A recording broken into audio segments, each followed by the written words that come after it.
Madame, Monsieur, bonsoir. Heureux de vous savoir à nouveau nombreux à regarder ce programme pour Actes sur Table. C'est le débat politique sur STV, 21h, 23h, tous les mardis.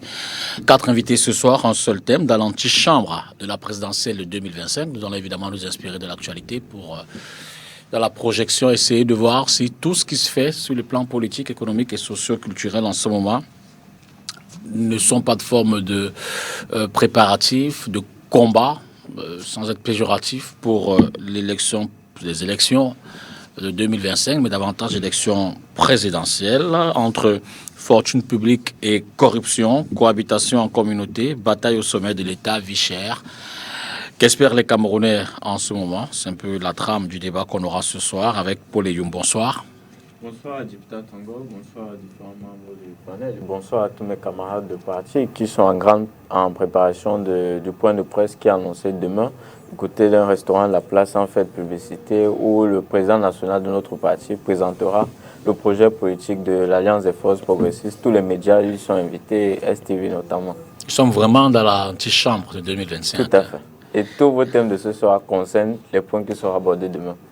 Vous êtes à l'AFP. Merci d'être là. Merci. Didier Yimko, bonsoir. Bonsoir Dipita, je dis bonsoir aux co-débatteurs, à tous les téléspectateurs. Je dis bonsoir aussi à tous les écologistes. Il ne faut pas ignorer le contexte. À partir de dimanche, va s'ouvrir la COP27 en Égypte, à Sharm-el-Sheikh. Donc voilà une actualité qui va cristalliser tout ce qui tient de nos activités. C'est toujours un plaisir de partager votre plateau. Vous êtes prescripteur du mouvement Écologie en Marche. Exactement. Non moins militant du FSNC. Oui, au FSNC, je suis comme un officier général de deuxième section. Pas moins. Sans salaire de réserve. Pas moins. Mais je suis aujourd'hui plus actif dans le mouvement Écologie en Marche. Officier deuxième section, c'est la retraite? Peut-être. Mes activités politiques sont entre parenthèses. Je préfère aujourd'hui travailler là où j'impacte le plus. Maître Roland Diou, bonsoir. Bonsoir Monsieur Dipita, bonsoir à mes copanélistes.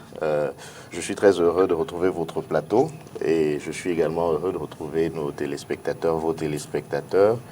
Je serai également heureux de partager avec eux et avec le panel des modestes opinions sur la thématique du jour et je profite de l'occasion pour adresser mes encouragements à tous nos camarades qui sont encore retenus otages du régime dans les différentes prisons du Cameroun. Évidemment que nous partageons cette joie de vous avoir sur le plateau ce soir.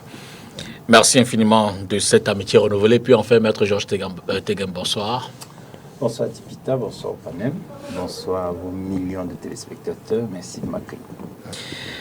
Voilà donc qui est présenté en termes de panel. On va tout de suite rentrer dans le vif du débat pour la question centrale. Alors, je commence peut-être avec vous, Paul Eyoum. Ça va peut-être également être une façon de 2 ou 3 lignes de révélation de ce qui sera dit demain. Si on se situe dans l'antichambre de 2025, quand on fait un panorama de l'actualité sociopolitique et qui s'est même peut-être sportive, nous sommes à la veille d'une CAN avec une fédération camerounaise de football, d'une Coupe du Monde avec une fédération camerounaise de football qui captive les regards, les projecteurs. Vous, quand vous regardez l'environnement social aujourd'hui, vous vous dites on est vraiment dans la dernière ligne droite?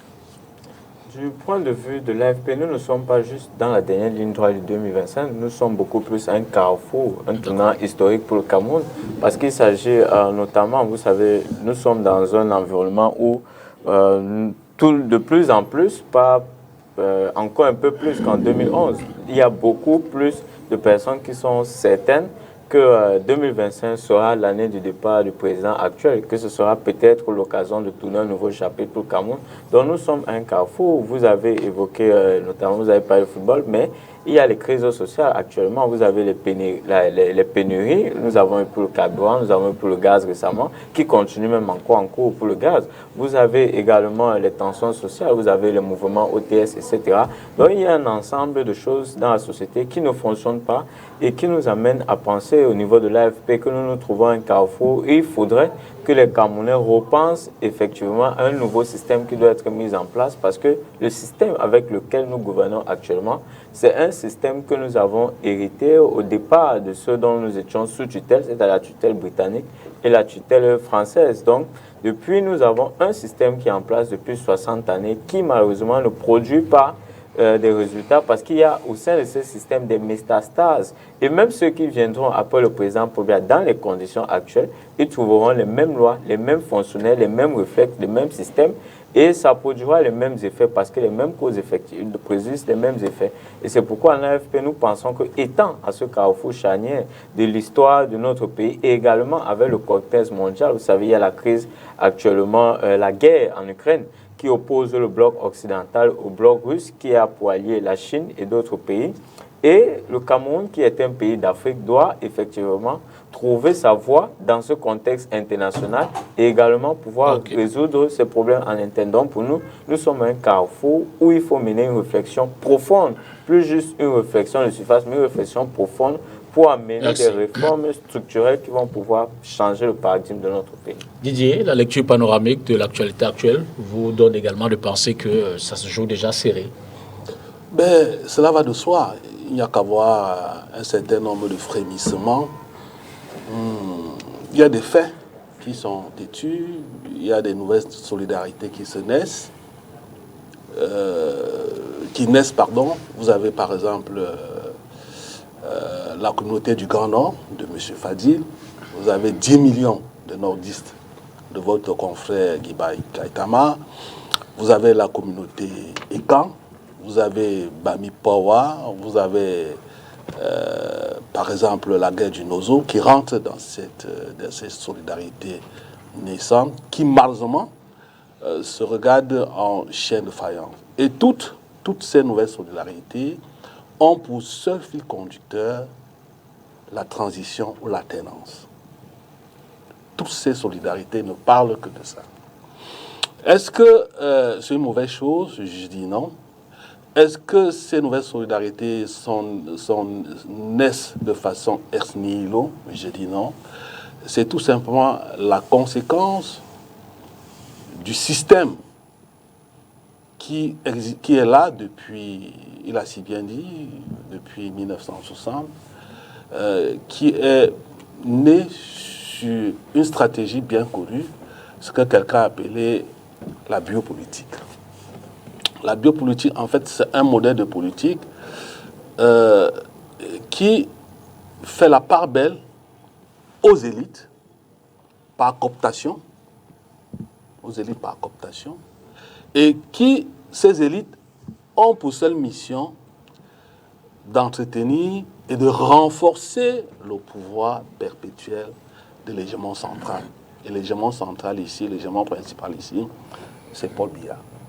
Donc voilà comment, depuis 1960, ça n'a pas été très très visible, peut-être de 66 en 90, parce que nous étions presque dans le parti unique. Le parti unique pouvait investir qui il veut. En face, il n'y avait pas une opposition. Mais depuis 92, avec l'arrivée d'autres forces alternatives dans l'écosystème national politique camerounais, ça se ressent facilement.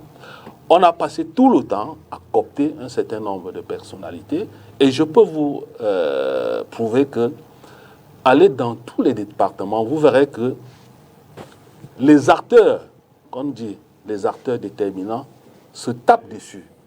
Parce que chaque membre d'une certaine élite qui doit son ascension sociale à la puissance décrétale de l'hégémon central est obligé de tout faire pour rester à sa place et pour satisfaire l'hégémon central. D'accord.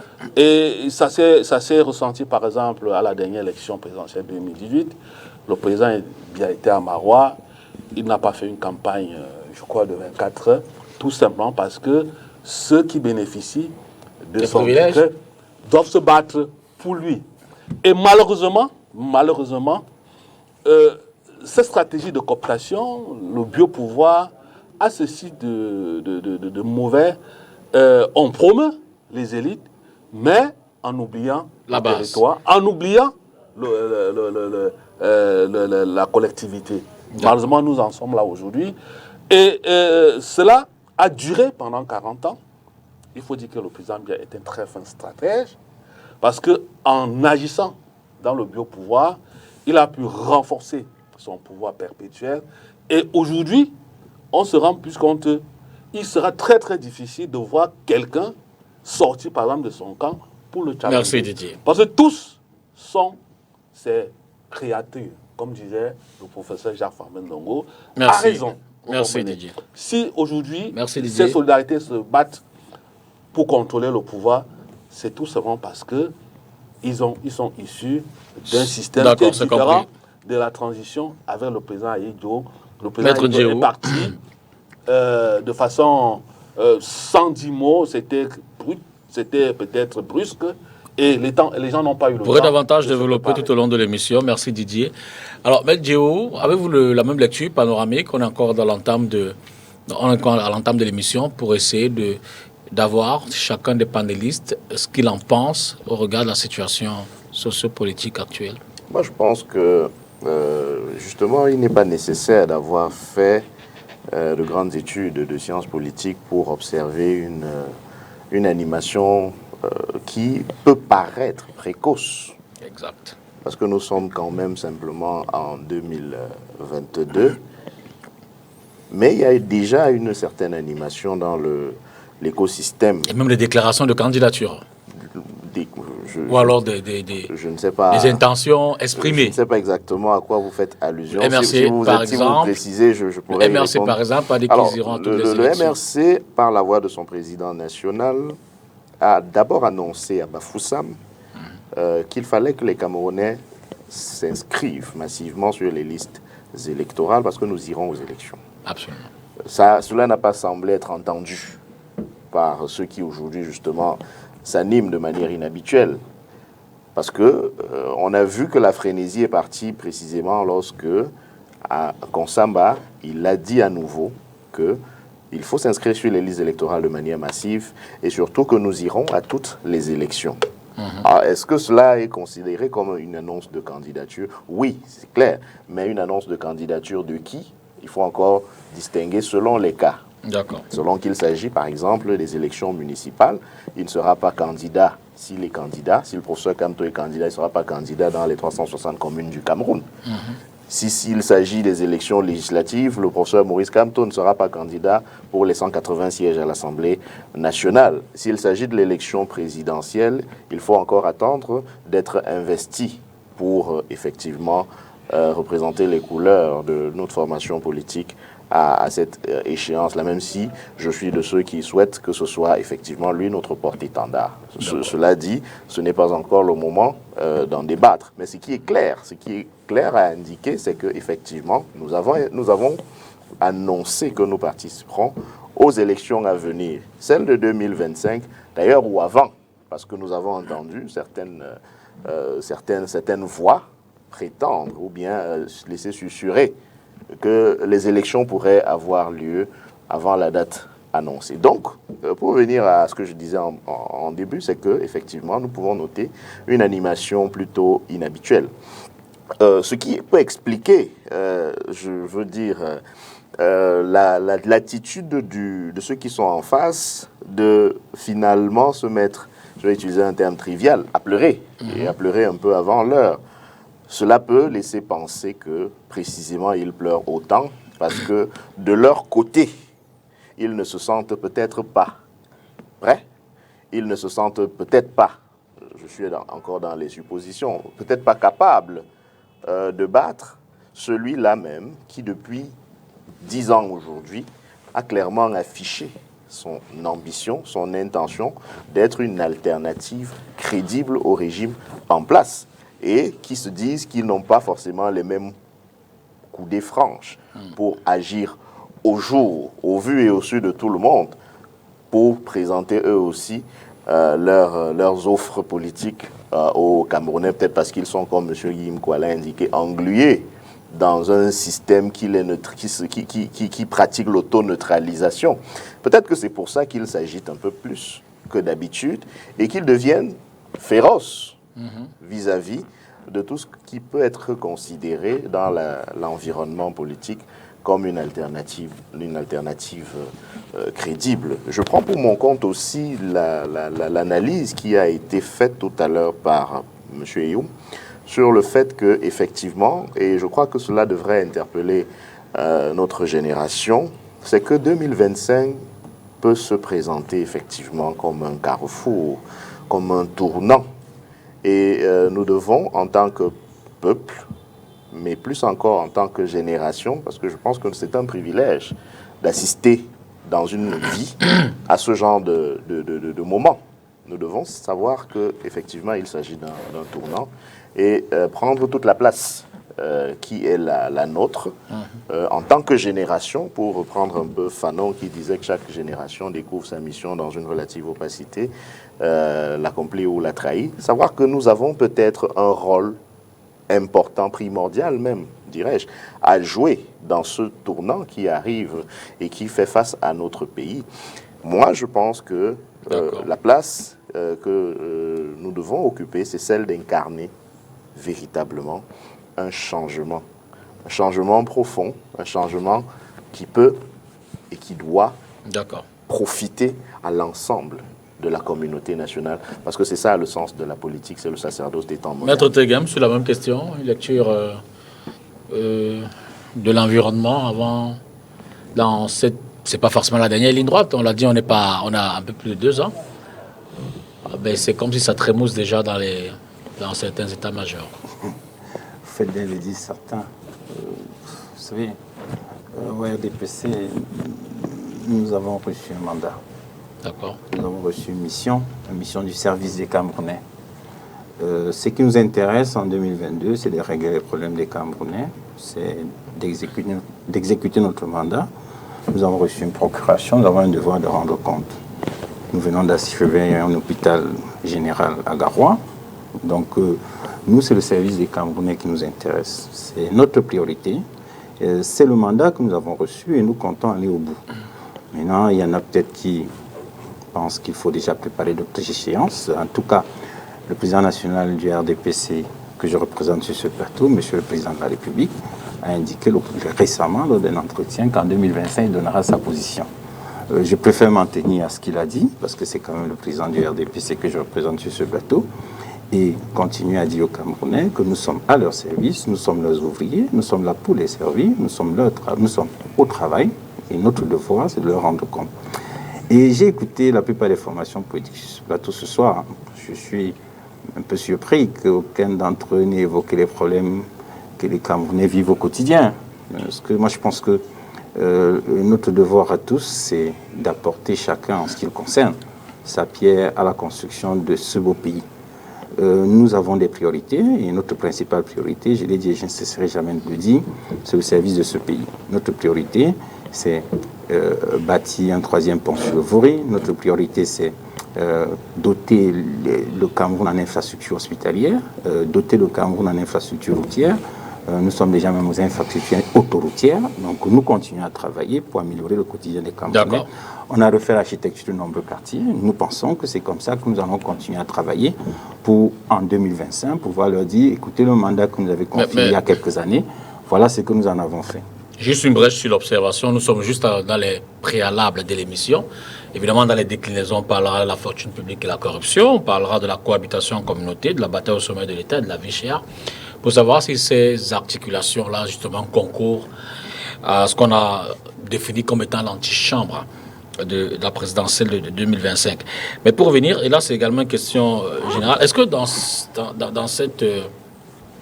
votre analyse, dans vos analyses, dans cette logique, le président Biya fait partie des éléments à considérer pour ce 2025, ou alors, vous le disiez, Paul Eyoum, nous sommes à un carrefour, et là je commence la question avec Maître Dieu, Nous sommes un carrefour. Vous, ce carrefour, exclut-il le président en exercice? Vous dites que dans la projection, dans la préparation des élections de 2025, il faudra faire sans compter sur Paul Biya. Je pense que la personne la mieux placée pour vous donner les éléments de réponse à cette question, c'est le président national du MRC lui-même. Et il a dit à Konsamba, il a dit, quel que soit le candidat qui sera en face, nous l'affronterons. Cela se passe de tout commentaire, à mon avis. C'est-à-dire que nous ne ferons pas de politique fiction. Nous nous disons que les prochaines échéances sont prévues pour 2025. En 2025, nous irons aux élections. Si le RDPC nous présente, si le système, si le régime nous présente comme candidat M. Biya, eh bien nous l'affronterons. Si le régime nous présente quelqu'un d'autre que M. Biya, eh bien nous l'affronterons aussi. Aussi simplement que cela. Mais effectivement, il ne faut pas ignorer le fait que c'est facile, quand on est du RDPC, de prétendre qu'on est occupé à résoudre les problèmes des Camerounais. Précisément, c'est bien le problème qui fait que nous soyons obligés parfois, pas toujours, contrairement à ce que certains pensent, mais parfois, peut-être même très souvent, de leur dire qu'ils sont un peu en deçà des attentes de ce peuple-là. Et que s'ils sont dans une logique où on peut s'apercevoir qu'ils ne sont manifestement pas au niveau des attentes des Camerounais et du beau pays que nous avons, qu'on aspire effectivement à leur montrer comment faire, c'est-à-dire à faire mieux qu'eux. Cette fois-là, en les remplaçant. C'est donc un peu facile, à mon avis, de prétendre qu'on est occupé à régler les problèmes des Camerounais, alors que précisément l'actualité de ces jours-ci nous indique qu'il y a tant de problèmes à résoudre qui ne sont pas résolus. Je me demande donc où est-ce que ce chantier de la résolution des problèmes des Camerounais est en cours, si j'en crois mon excellent confrère. Tenez un seul exemple, et qui pourrait d'ailleurs faire l'objet d'un stand-up. C'est-à-dire qu'imaginez un Camerounais qui va dans un pays étranger et qui dit qu'il n'a pas sa carte nationale d'identité depuis 2 ans. Vous allez voir des gens tomber, se mettre à rire, et mais vraiment rire à gorge déployée, parce qu'ils ne comprendront pas que l'on puisse, dans un pays, au XXIe siècle, en 2022, avoir des citoyens qui ont fait tout ce qu'il fallait faire comme procédure, formalité, payer les frais même qu'il fallait payer, mais qui n'ont toujours pas de carte nationale d'identité. Donc, résolvez les problèmes des Camerounais, chers confrères, mais faites-le. Guillaume, quoi? Le président Biya fait-il partie de l'analyse de l'antichambre de 2027? Ce serait une erreur de ne pas penser au chef de l'État dans la phase de la transition ou bien de l'alternance. Le président Biya reste et demeure le sujet structurant que l'acteur déterminant. Il est le C'est-à-dire, le président Biya aujourd'hui, quand il fait ses déclarations, c'est dans un contexte, mais il faut la projeter dans ce qu'on appelle le paratexte et le prétexte, pour mieux le comprendre, pour essayer de le comprendre, parce que le président Biya, on ne le comprend pas facilement. Quand il répond à une question face au président Macron, il répond à une question d'un journaliste ou d'une journaliste qui lui demande, Monsieur le Président, est-ce que vous serez là encore en 2025? Qu'est-ce qu'il dit? Au moment opportun, je répondrai si je serai là ou bien si je rentrerai dans mon village. C'est clair qu'il sera le sujet structurant. Le président Biya domine tellement le champ politique aujourd'hui qu'il est lui-même son propre adversaire. c'est-à-dire, C'est lui qui règle tout. C'est lui qui gère tout. Ben oui, jusqu'à présent, il n'y a pas une crise institutionnelle. donc on peut compter sur lui pour résoudre nos problèmes d'eau, d'électricité, d'énergie. Écoutez, qu'est-ce que la Constitution dit du président de la République? Qu'il est responsable de tout ça. Il définit les politiques. C'est à cause de lui qu'on n'a pas d'eau, d'électricité. Si vous n'avez pas de problème d'eau, vous n'allez pas demander au président Biya. posez la question peut-être à votre maire ou bien au directeur de Kamwata. Vous n'allez pas demander au président de la République de coudre votre chaussure si la chaussure est déchirée. Soyons sérieux. Nous ne pouvons pas passer le temps à chercher la dent du chef de l'État, à chercher une de ses oreilles, à chercher à savoir si c'est peigné ou pas. Il est dans une autre optique. Il faut chercher à comprendre comment fonctionnent les institutions au Cameroun. Et jusqu'à l'heure, jusqu'à temps, jusqu'à qu'on soit en ce studio, les institutions de la République du Cameroun ne sont pas en crise. Personne ne l'a dit. Hein? Ça veut dire qu'il est là, il a son mandat qui court jusqu'en 2025. D'accord. Vouloir le retirer, ce serait dangereux. D'accord. Moi, je pense qu'il est encore là. Et ceux qui pensent qu'ils peuvent le challenger doivent préparer pas seulement l'alternative, pas seulement l'alternance, mais l'alternative.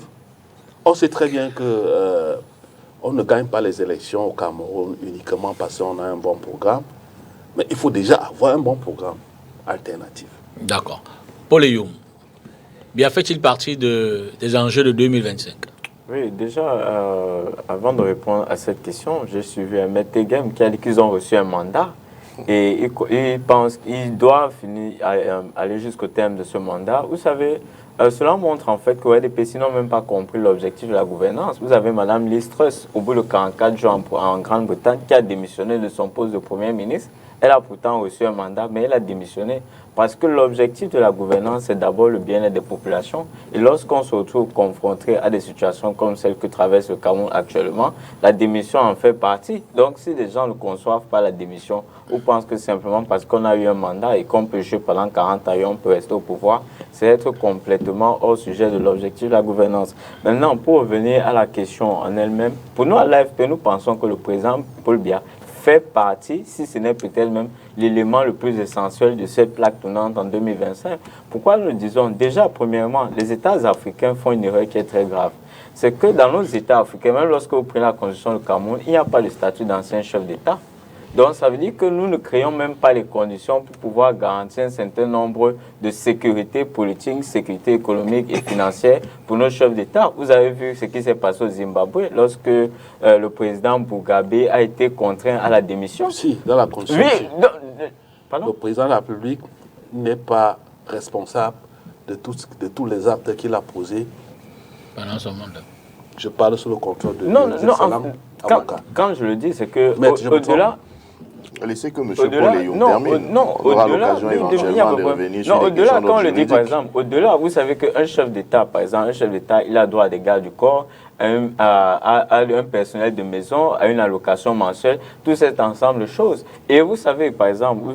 Et même celui qui arrive peut être un parricide, nous ne refusons pas. Mais c'est pour ça que nous parlons justement de la protection du statut des anciens chefs d'État, de la protection. Au-delà maintenant, au-delà de cet aspect, il y a aussi le fait que le président Paul Biya, comme DJ Nkola réveillé d'ailleurs aujourd'hui, il faut être honnête avec nous-mêmes. Nous ne pouvons pas faire une équation en 2025 en faisant comme si le président Paul Biya il est totalement écarté parce qu'actuellement, il est l'alpha et l'oméga de la scène politique camerounaise. Vous savez, les députés, nous n'avons pas une assemblée nationale, du moins un parlement avec le Sénat, qui est un parlement qui est totalement libre. C'est un parlement qui est en majorité RDPC, où il n'y a pas de projet de loi, où on vote tout ce qui vient du gouvernement. Tout, regardez que même ce qui concernait les différents projets, on a créé des taxes sur la présidence. Vous voyez que même la gouvernance est centralisée au niveau de la présidence. Donc le président de la République, aujourd'hui, il est un carrefour et il n'est pas le premier. Son prédécesseur, c'était exactement la même situation où il a décidé, lorsqu'on a modifié la Constitution, que c'est le Premier ministre qui est le successeur constitutionnel. Il aurait pu décider par un décret de faire d'une autre personne en dehors de M. Paul Biya, son successeur, mais il a maintenu M. Paul Biya à ce poste qui est devenu président de la République du Cameroun jusqu'à ce jour. Donc le président Paul Biya également, lui aussi, dispose des mêmes leviers. Et pour nous, à l'AFP, nous pensons justement que parce que le président Paul Biya est encore là, il est même celui-là qui doit mettre sur pied le cadre dans lequel les Camerounais doivent réfléchir, mener une nouvelle réflexion pour son départ. Parce que lorsqu'il partira, Il est arrivé, il disait qu'il voulait qu'on retienne de lui l'homme qui a amené la démocratie, la prospérité. La démocratie, elle n'est pas totale. Il y a encore énormément de chemin à faire. La prospérité, nous voyons tous que le Cameroun a redressé. En 90, le Cameroun était la 10e puissance économique d'Afrique. Dès l'année 2000, nous avons disparu du top 10. Et plus les années passent, de décennie en décennie, le Cameroun régresse. Tous les indicateurs sociaux, les conditions sociales, les conditions de vie des Camerounais sont de plus en plus difficiles. Mais le président Paul Biya étant président, il faudrait qu'on l'amène à comprendre que lorsque vous partirez, les actes que vous avez posés, la nation sera prête à pardonner certains actes et il faudrait que ce soit vous qui réconciliez les Camerounais, de telle sorte que lorsque vous partirez, l'histoire retiendra que vous êtes l'homme qui a permis aux Camerounais à un moment donné de se retrouver, de se rassembler et de construire une nouvelle république. Et il partira à ce moment-là en tant qu'un bâtisseur. Nous ne voulons pas que le président Paul Biya finisse comme on a vu certains anciens chefs d'État dont dans leur pays ils sont vilipendés parce qu'ils se sont maintenus au pouvoir trop longtemps. Ils ont laissé le pays dans une situation... Vous l'avez dit 2 fois, j'ai essayé de vous relancer. Donc vous estimez que si le président est resté aussi longtemps au pouvoir, c'est parce qu'il n'est pas certain qu'en dehors du pouvoir, il peut être serein?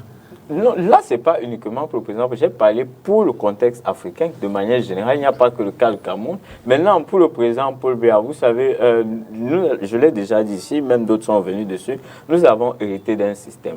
Le président Paul Biya, il n'avait pas de mandat arrivé au pouvoir. C'est le président Ahidjo qui lui a dit, voilà le pouvoir, je vous le lègue. Et lui-même, il le dit souvent, lorsqu'on parlait notamment de changement de la forme de l'État, il disait que ses prédécesseurs ne lui ont pas donné la mission de changer ce qu'il a trouvé. C'est ce qu'il dit souvent. Donc ça veut dire qu'il se considère comme investi d'une mission qui doit aboutir jusqu'au terme de sa vie. Donc il porte ses charges, ses responsabilités de cette mission. Mais cette mission également, au cours de cette responsabilité, il y a des failles, il y a des différences. C'est pourquoi on retrouve plusieurs de ces gouvernements qui sont en prison. On retrouve qu'il y a beaucoup de problèmes. Donc il faut amener les Camerounais à comprendre que le président Paul Biya fait partie de l'équation de 2025.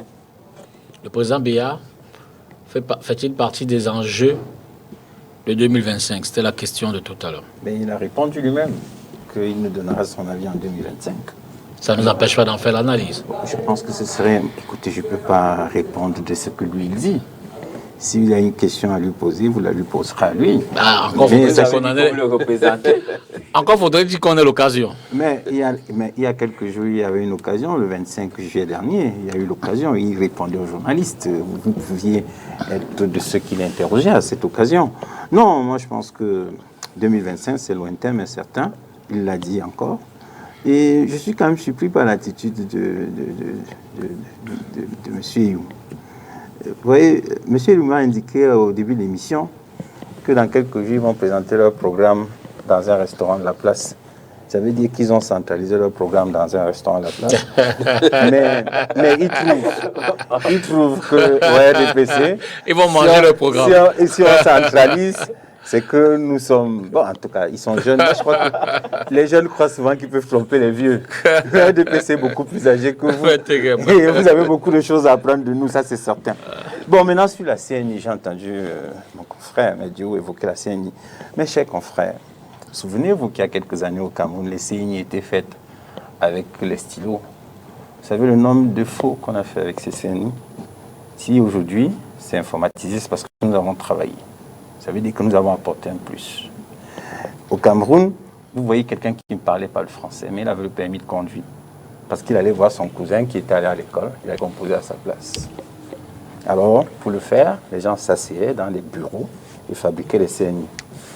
Et c'est le problème qui se pose aujourd'hui. Beaucoup de Camerounais, la plupart n'ont pas de CNI, et nous avons communiqué. Je vous ai dit, le devoir du gouvernement, c'est de rendre compte. Le gouvernement de la République a communiqué. Le commissaire divisionnaire Dominique Baya a communiqué en indiquant clairement les causes qui bloquaient les CNI, en observant également qu'il y avait un problème de certains Camerounais qui abandonnaient leur CNI dans les commissariats, dans les unités. Et il a indiqué qu'il y a des gens qui avaient des doubles identités, et c'était un problème. Et c'est un problème. Lorsque la machine ne reconnaît pas une identité, il y a des gens qui ont un L, par exemple, sur leur nom. Après, au moment de prendre leurs données, on enlève le L. La machine ne reconnaît pas la CNI, ne sortira pas. C'est un ensemble de problèmes que nous avons. Mais nous, notre devoir, c'est de rendre compte. Je vous laisse poursuivre en vous relançant peut-être sur cette brèche relativement à la CNI. Mais c'est donc à croire qu'en réalité, ceux qui n'ont pas leur CNI... C'est leur faute, en fait. Ceux qui n'ont pas leur CNI sont tous j'emprunte votre... sont tous dans la faute. Mais non, je n'ai jamais dit que tout le monde. Pour J'ai dit mémoire, certains. les mêmes peuvent avoir un passeport en 48 heures. Les pièces pour avoir le passeport. Alors, c'est quand même un peu pièce alors, d'identité. bon, acceptons donc qu'il y en a qui ont des fautes. Et les autres, c'est quoi les raisons de la non-obtention? Monsieur Dipita, si vous me C'est une permettez- brèche. Si vous me permettez la brèche. Maître, aussi, vous je permettez, reste dans c'est la votre... brèche. Mais bien sûr. Allez-y. Je reste C'est C'est son débat temps de public. parole. je reste dans la brèche. Un débat public. C'est quand même ahurissant. C'est quand même ahurissant parce que ça devient la faute de ceux qui n'ont pas pu donner des données fiables. Mais vous dites que les cartes nationales d'identité sont en souffrance dans les commissariats. Également. Donc quelqu'un a le temps d'aller faire reconduire son récépissé N fois. Mais il n'a pas le temps, pendant qu'il renouvelle, pendant qu'il reconduit son récépissé, de fouiller pour savoir si sa carte n'est pas arrivée. On nage en plein délire. Vous avez un monsieur dans le Noun récemment, il a dû voyager pour aller reconduire sa pièce d'identité là où il avait fait établir. C'est là où sa carte d'identité est supposée arriver. Et il y a des cas comme ça à l'appel. Vous ne pouvez pas dire que c'est parce que les gens ne retirent pas leur carte d'identité. D'accord. Maître Guin, bon, le mot est ça, mais je veux dire que moi, j'ai une expérience quand même assez... je suis arrivé au poste pour faire ma CNI. J'ai donné toute la documentation Votre qui faute, prouve, monsieur qui Dupita. prouve que Vous n'avez pas mis votre vrai je nom. suis tout au moins journaliste. Mais seulement la machine a rejeté la documentation.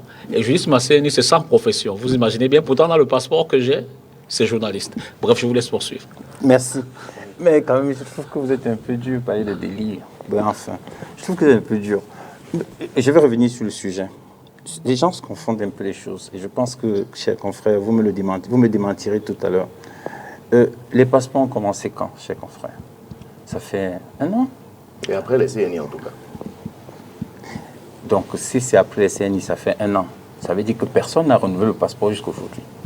Si personne n'a renouvelé, Moi j'ai renouvelé mon passeport. excusez-moi, c'était l'ancien passeport. Il avait aussi l'ancienne CNI. Actuellement, si à chaque fois vous devez m'interrompre, c'est un problème. Si vous avez fait le Poursuivez, passeport il y a confrère. 6 mois, chers confrères, c'est 5 années après, lorsque vous viendrez, si vous enlevez un L sur votre nom Dieu ou un M, que le problème peut naître. En ce qui concerne les CNI, le problème naît parce que les gens sont déjà à des renouvellements multiples. Et il a indiqué tantôt que sa pièce est sortie avec sans profession. C'est justement les problèmes que le commissaire Dominique Baya a évoqué dans sa communication, qu'il y avait des gens qui venaient avec des données et ensuite les changeaient. Lui, peut-être dans la machine, c'était déjà sans profession. Et Il est venu. On n'a pas le droit d'avoir une profession nouvelle entre-temps. Dans ce cas, on la justifie. Moi, je Et Non, monsieur non, Dipita et si la est pièce- incapable de justifier Ma sa qualité de précédente journaliste. je n'avais même pas mes CNI documents. avait Ils ont dit c'est qui vous ma profession. De journaliste. Je suis journaliste depuis 18 ans. Monsieur- J'imagine. Depuis Monsieur 18 ans. Teguet, J'imagine. vous justifiez l'injustifiable. Non. Sensiblement 18 ans. Non, non. Attention. Que j'exerce vous vous pour- comportez, c'est que je vais vous dire une chose. Je ne dis jamais sur ce plateau que c'est parfait, Mais vous Je dites ne que dirai c'est la faute jamais. de ceux qui n'ont pas encore leur CNI. pour certains. Pour certains. Quelle proportion d'après vous? Ah, écoutez, je ne suis pas le commissaire Dominique Baya. Moi, je suis RDPC. Et en tant que militant du RDPC, je soutiens le gouvernement RDPC. à fait. C'est-à-dire que dans la politique qui est Ça va de implémentée, soi. le devoir du RDPC, c'est de soutenir. Et dans le soutien, le RDPC indique Mais vous pouvez aussi que le critiquer, gouvernement a ça peut les communiqué. aider au gouvernement. Maître. On va laisser. Vous avez dit que on était intéressé Et dans l'intérêt. Oui, à mais à, chaque fois, à condition que mais chacun eux, parle à son tour. Lorsqu'ils parlent, moi je les interromps jamais. Après, Mais à chaque ça, fois qu'ils chacun- disent une seule phrase, Bon, c'est un allons-y pour problème. terminer, et En puis on tout va cas, rentrer donc. moi je pense que nous faisons des efforts, notamment en ce qui concerne la CNI, de faire en sorte que la pièce d'identité soit sécurisée. Et je vais vous dire, contrairement à ce que vous pouvez penser, le Cameroun a été retenu parmi les États. Nous sommes peut-être le seul en Afrique au sud du Sahara, avec certains pays asiatiques, pour les questions d'identité nationale lors d'un séminaire à l'ONU. Était présent le directeur de l'État civil, avec certains de ses collaborateurs. Et au cours de ces séminaires, nous avons reçu le Cameroun, pour des questions d'identité nationale, une reconnaissance des personnes qui participent à ces séminaires pour des efforts qui sont déployés dans notre pays pour améliorer la qualité de l'identité nationale. D'accord. Contrairement à ce que vous pouvez penser, un travail est fait, des efforts sont fournis, c'est pas parfait, il faut davantage travailler, ça c'est sûr, nous n'en doutons pas, et je l'ai dit en commençant, notre devoir, c'est de régler les problèmes des Camerounais. Le problème de la CNI en est un, et notre devoir, c'est d'améliorer les conditions de vivant des CNI au Camerounais. Peut-être que ça rentre dans l'enjeu de 2025. Peut-être qu'on ne veut S'il pas te plaît, que les je vais faire une lecture écologique de cette histoire de carte d'identité qui est devenue presque c'est même une crise. Je pense que c'est un marqueur social, il faut le dire exactement, et cela me permet, je peux être assez prétentieux. Je ne voudrais pas qu'on jette l'anathème sur toute une institution. Ce n'est pas l'objet. Oui, mais il faut dire qu'il y a certains brebis galeuses qui ont transformé notre administration en une administration de guichet, où tout s'achète, tout se vend. C'est à cause de la corruption, c'est parce qu'on a déshumanisé l'administration publique qu'on peut être incapable de se faire établir une carte d'identité en un an. Il faut 1 an pour une carte d'identité. Mais Tegem, je ne sais pas ce qu'il y a vraiment de spécial dans une carte d'identité. De spécial, c'est que c'est informatisé. Alors, même l'informatisation est encore spéciale, maître. Vous n'interrompiez pas les gens. Oui, je vais vous dire. Ailleurs, je ne voudrais pas citer ces pays-là pour ne pas faire leur publicité. On se fait faire une carte d'identité en 48 heures. Et la carte d'identité, ça veut ça comme vous savez ça, il y a encore bien d'autres. Je dis, je ne vois pas. Quand moi je prends cette carte d'identité-là, le billet de 10 000 francs est plus compliqué à fabriquer qu'une carte d'identité. Mais tu sais comment on fabrique les billets de 10 000. Si les planches, ça coule. Et justement, moi, c'est peut-être l'intérêt des pouvoirs publics aussi de la sécuriser au maximum. Il faut 1 an, 2 ans. Il faudrait que les gens se font taper dessus dans les commissariats pour avoir une carte d'identité. Peut-être qu'on n'a pas forcément la parfaite connaissance du degré. Moi, j'ai vu des choses choquantes dans les cas de transport où quelqu'un a un récépissé avec des doubles cachets. On ne parvient même plus à déchiffrer. C'est-à-dire son nom est illisible. Mais moi, je pense que, maître, je ne voudrais pas qu'on mette l'idéologie dans cette histoire de carte d'identité.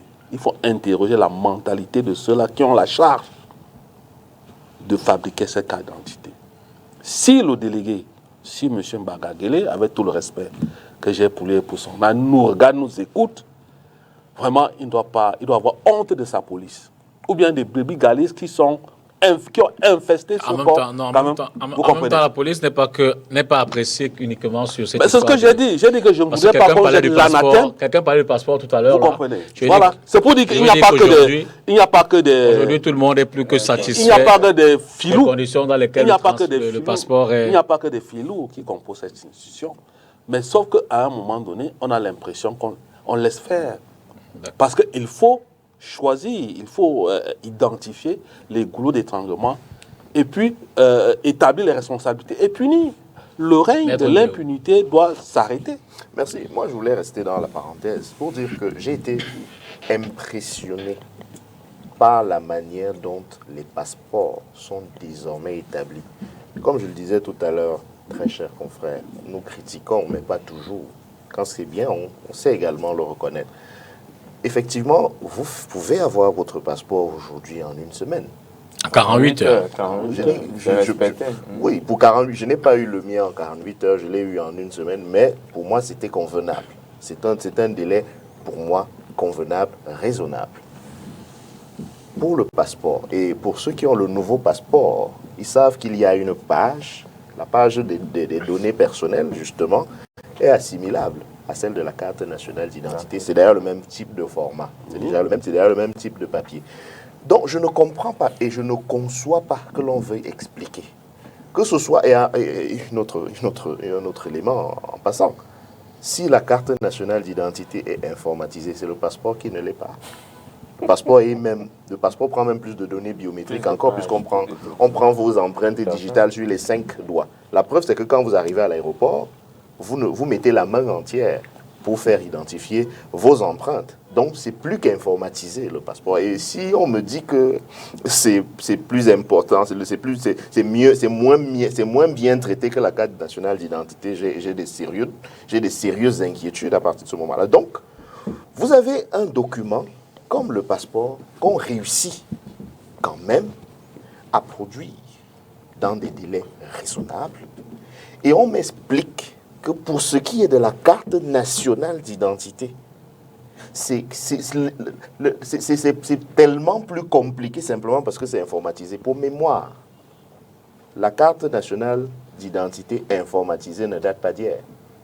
Je veux dire que le format actuel, avec la petite puce là, fait suite à une autre carte nationale d'identité, elle aussi déjà informatisée. Absolument.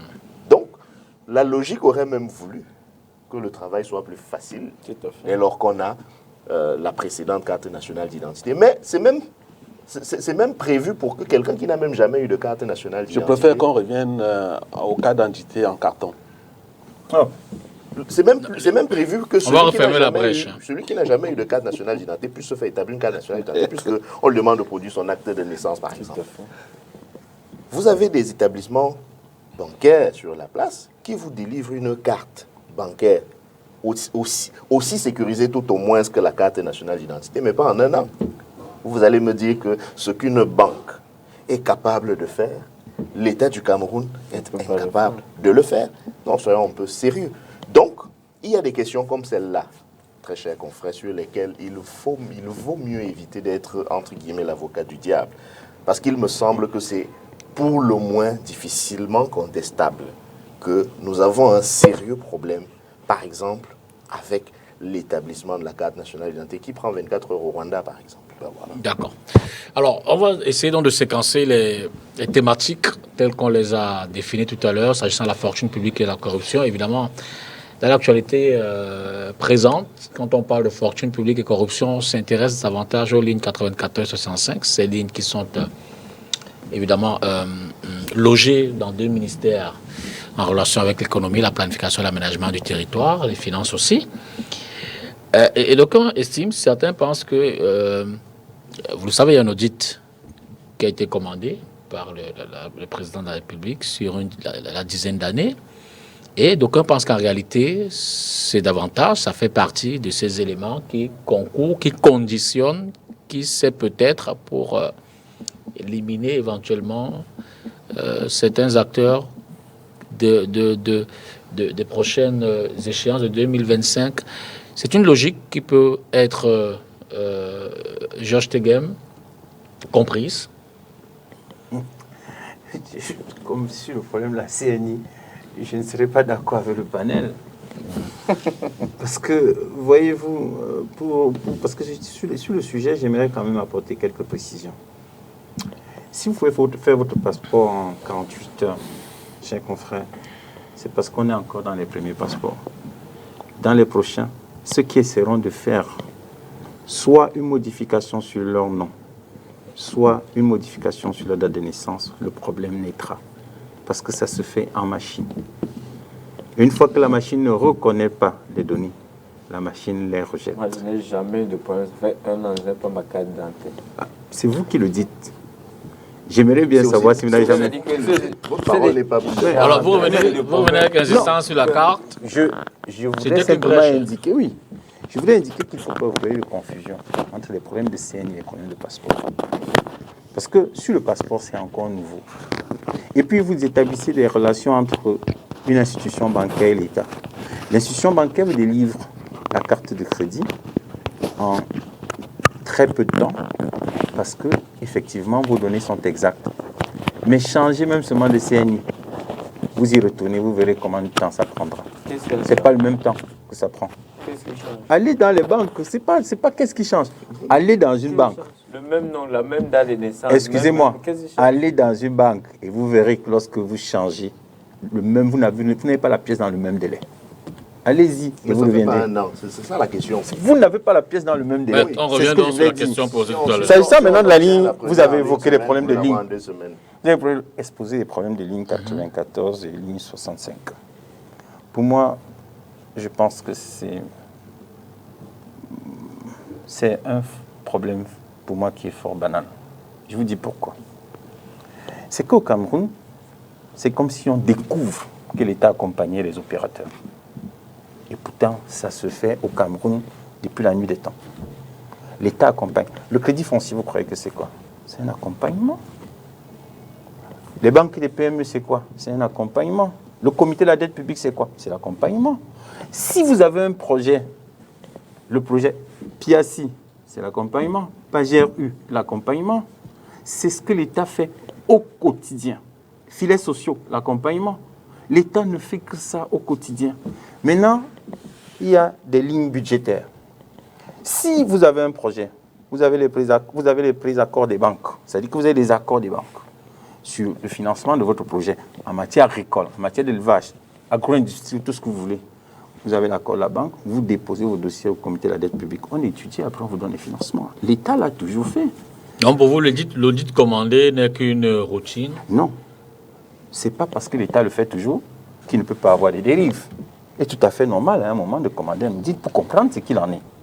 Et lorsque l'audit rend son rapport, le gouvernement communique. C'est une communication gouvernementale. C'est la communication. Je l'ai dit en commençant. C'est un devoir du gouvernement.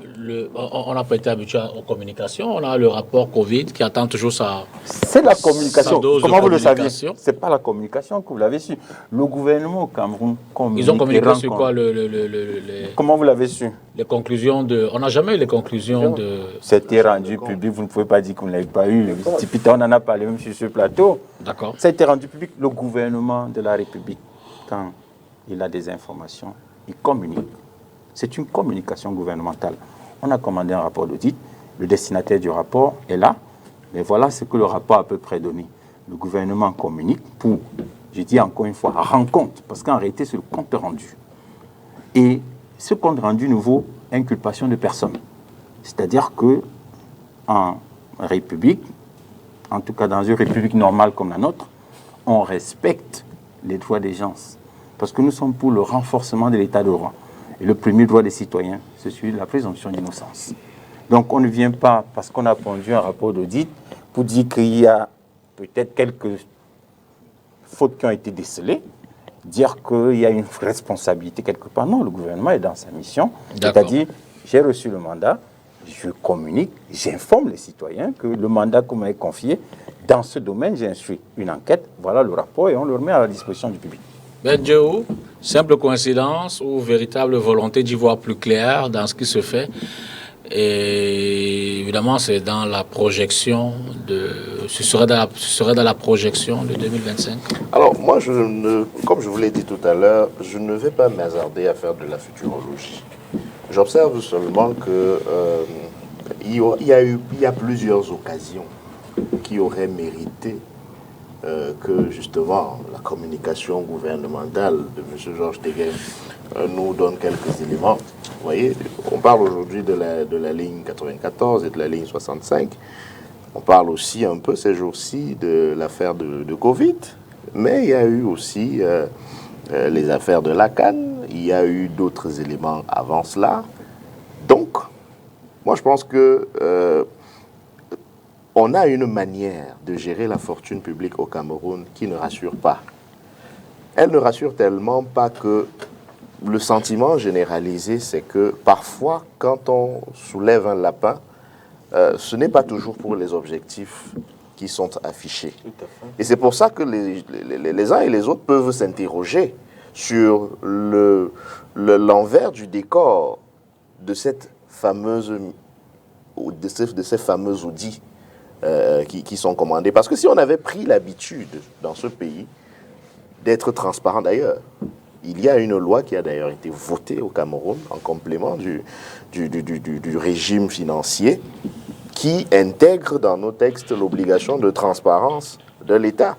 Donc si on avait les bonnes pratiques, si on avait généralisé, si on avait fait coutume de généraliser les bonnes pratiques en matière de transparence dans la gestion de la chose publique et des finances publiques en l'occurrence, je ne pense pas que l'opinion, vous les journalistes, l'opinion publique, etc., aurait pensé que si on veut auditer aujourd'hui les lignes 94 et 65, on veut par là chercher la petite bête.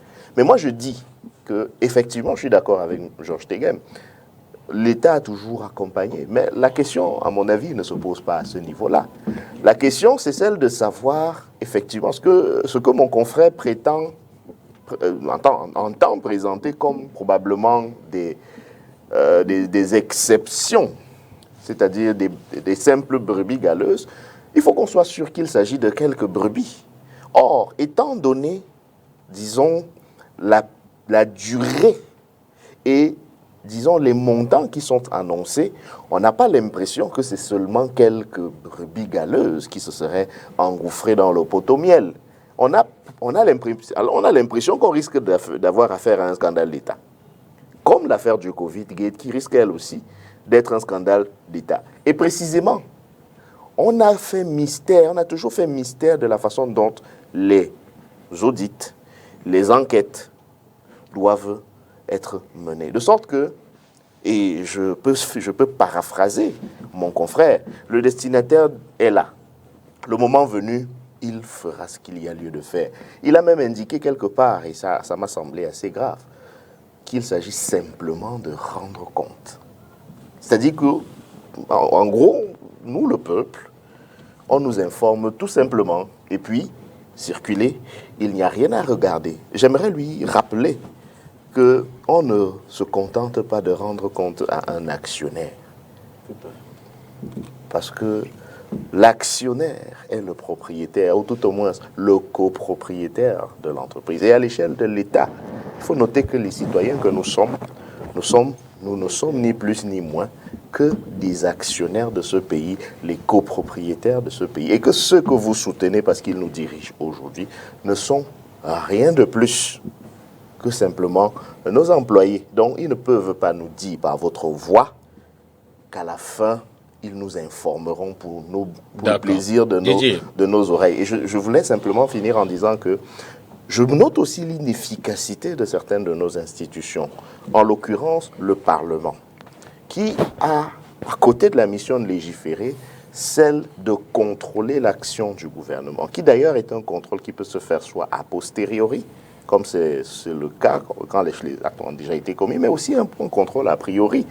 Dans la programmation budgétaire, c'est le Parlement qui autorise la mise en place de ce type de fonds dont la manipulation peut échapper à la vue des organes de contrôle. Donc, quelque part, la responsabilité du Parlement aussi peut être engagée. C'est peut-être ce qui explique qu'elle ait du mal à contrôler ce qu'elle a donné, parce qu'elle l'a fait dans une certaine opacité.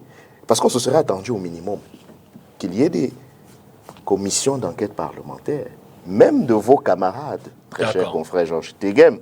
Il n'est pas interdit aux militants du RDPC députés à l'Assemblée nationale de proposer la mise en place de commissions d'enquête parlementaire pour voir clair. Fortune publique et corruption, ça rentre dans les prémices de cette année 2025. Ben pourquoi pas? Pourquoi aujourd'hui? Pourquoi c'est maintenant? Alors que les spécialistes... Il faut assainir les hommes ou les finances? Alors que les spécialistes des questions de finances publiques nous ont renseigné que de 2012 à 2022, 5 000 milliards sont allés en fumée. Peut-être plus de 5 000 milliards. Le pauvre qui est à l'hôpital La Quintini, qui meurt parce qu'il ne peut pas prendre une perfusion, ne connaît pas la présomption d'innocence. Le délestage électrique, coupure d'eau, les victimes ne connaissent pas la présomption d'innocence. Le frère Ateba Yene disait que lorsqu'on a à manger, à boire, si on va jusqu'à détourner 1 milliard, c'est pas pour construire une maison, c'est pas pour acheter une voiture, mais c'est pour préparer la guerre. Il n'est pas exclu que les réseaux qui s'affrontent, que les nouvelles solidarités qui se regardent en chien de faïence pour l'alternance ou la transition à la tête de l'État, se jettent comme ça, jettent les adversaires en pâture. Il y a plus de 10 ans que cette pratique est connue. Mais pourquoi c'est aujourd'hui? Donc, cette lecture-là, en prenant en compte le contexte de la transition vers l'alternance, n'est pas une lecture fausse. Elle relève même d'une tendance lourde, forte. Moi, je voudrais, M. Dipita,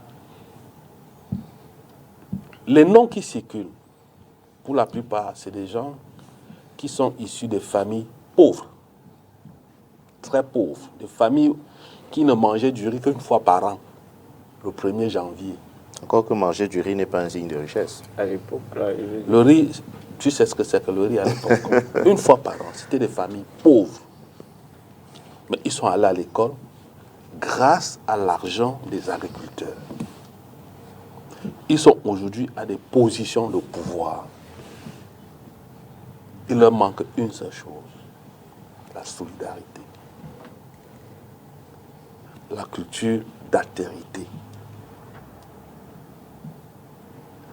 Si vous lisez pour le libéralisme communautaire, l'auteur c'est M. Paul Biya. Les dernières pages dans lesquelles il expose son projet de société et une expression qui revient plusieurs fois, solidarité. Peut-on dire aujourd'hui qu'il y a vraiment la solidarité au Cameroun? Quand les gens peuvent se taper à eux seuls 10, 20, 30 milliards. Et ce qui m'enchante dans cette histoire, c'est quoi? C'est que lorsque vous faites une très bonne analyse sociologique, parce que tout est vu au Cameroun aujourd'hui sous l'angle sociologie, vous vous rendez compte que ceux qui ont bénéficié de ces deux lignes-là, les acteurs sont représentés un peu partout, dans toutes les tribus ou ethnies, si vous voulez. Et cela renforce l'idée selon laquelle il y a deux tribus au Cameroun. Il y a une petite minorité qui a patrimonialisé tous les biens de la République. Il y a une majorité qui meurt de faim. Et là, ça renforce notre argumentaire selon lequel le tribalisme n'est qu'une construction fantasmagorique créée par ceux-là qui ne veulent pas perdre les parts de pouvoir. Ils agitent. Entre-temps, nous qui sommes du Cameroun d'en bas, du pays d'en bas, on se tape dessus, pendant que eux, ils s'assurent que après eux, c'est leur génération. La reproduction sociale, selon certains sociologues. Donc cette lecture, M. Dipita, n'est pas une lecture fausse. Paul Eyom, c'est la même question. Oui, vous avez posé une très bonne question. Est-ce une véritable opération d'assainissement des mœurs publiques ou est-ce une opération d'épuration politique? Et la réponse se trouve dans l'analyse économique. Lorsque, déjà, premièrement, il faut rappeler que vous avez des institutions au Cameroun comme la CONAC qui, chaque année, dresse un rapport, publie un rapport, donne l'acquis de droit un rapport, le président de la République, mais derrière, il n'y a jamais de poursuite. Mais chaque année, il y a des gens qui sont accusés, qui sont pointés du doigt par la CONAC. Et ça dit que... Vous n'avez pas dit que derrière, il n'y a jamais de poursuite. C'est pas parce qu'on ne communique pas systématiquement. Non, je veux dire la plupart... je veux dire les dossiers. Je prends par exemple un cas. Je me rappelle, il y a une année, il y a le ministère des Travaux publics. Je crois l'année dernière, même le dernier rapport avait fait beaucoup polémique. Il y a donc la plupart du temps, peut-être, du moins, l'opinion publique n'a pas l'information, du moins n'a pas le sentiment qu'il y a un suivi. Donc, cela amène quand même à décrédibiliser ces institutions comme la CONAC. Vous avez la NIF qui est là, vous avez le CONSUPE, vous avez également l'article 66 de la Constitution, commençons d'abord par là, qui est un article qui veut que chaque gestionnaire public déclare d'abord ses biens avant de prendre fonction, qui n'a jamais été mise en application. La corruption fait partie du système gouvernant actuel et le Cameroun a toujours été classé parmi les pays les plus corrompus au monde, ce n'est pas un secret. Maintenant, lorsque vous prenez donc les chapitres, bon, vous ouvrez les lignes des chapitres 465 et 94, lorsque vous faites l'analyse économique, mais vous vous rendez compte en fait une totale aberration.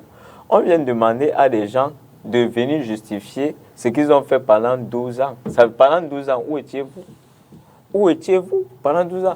Qui ici même peut avoir encore un document d'émission d'il y a 2 ans, il y a 3 ans?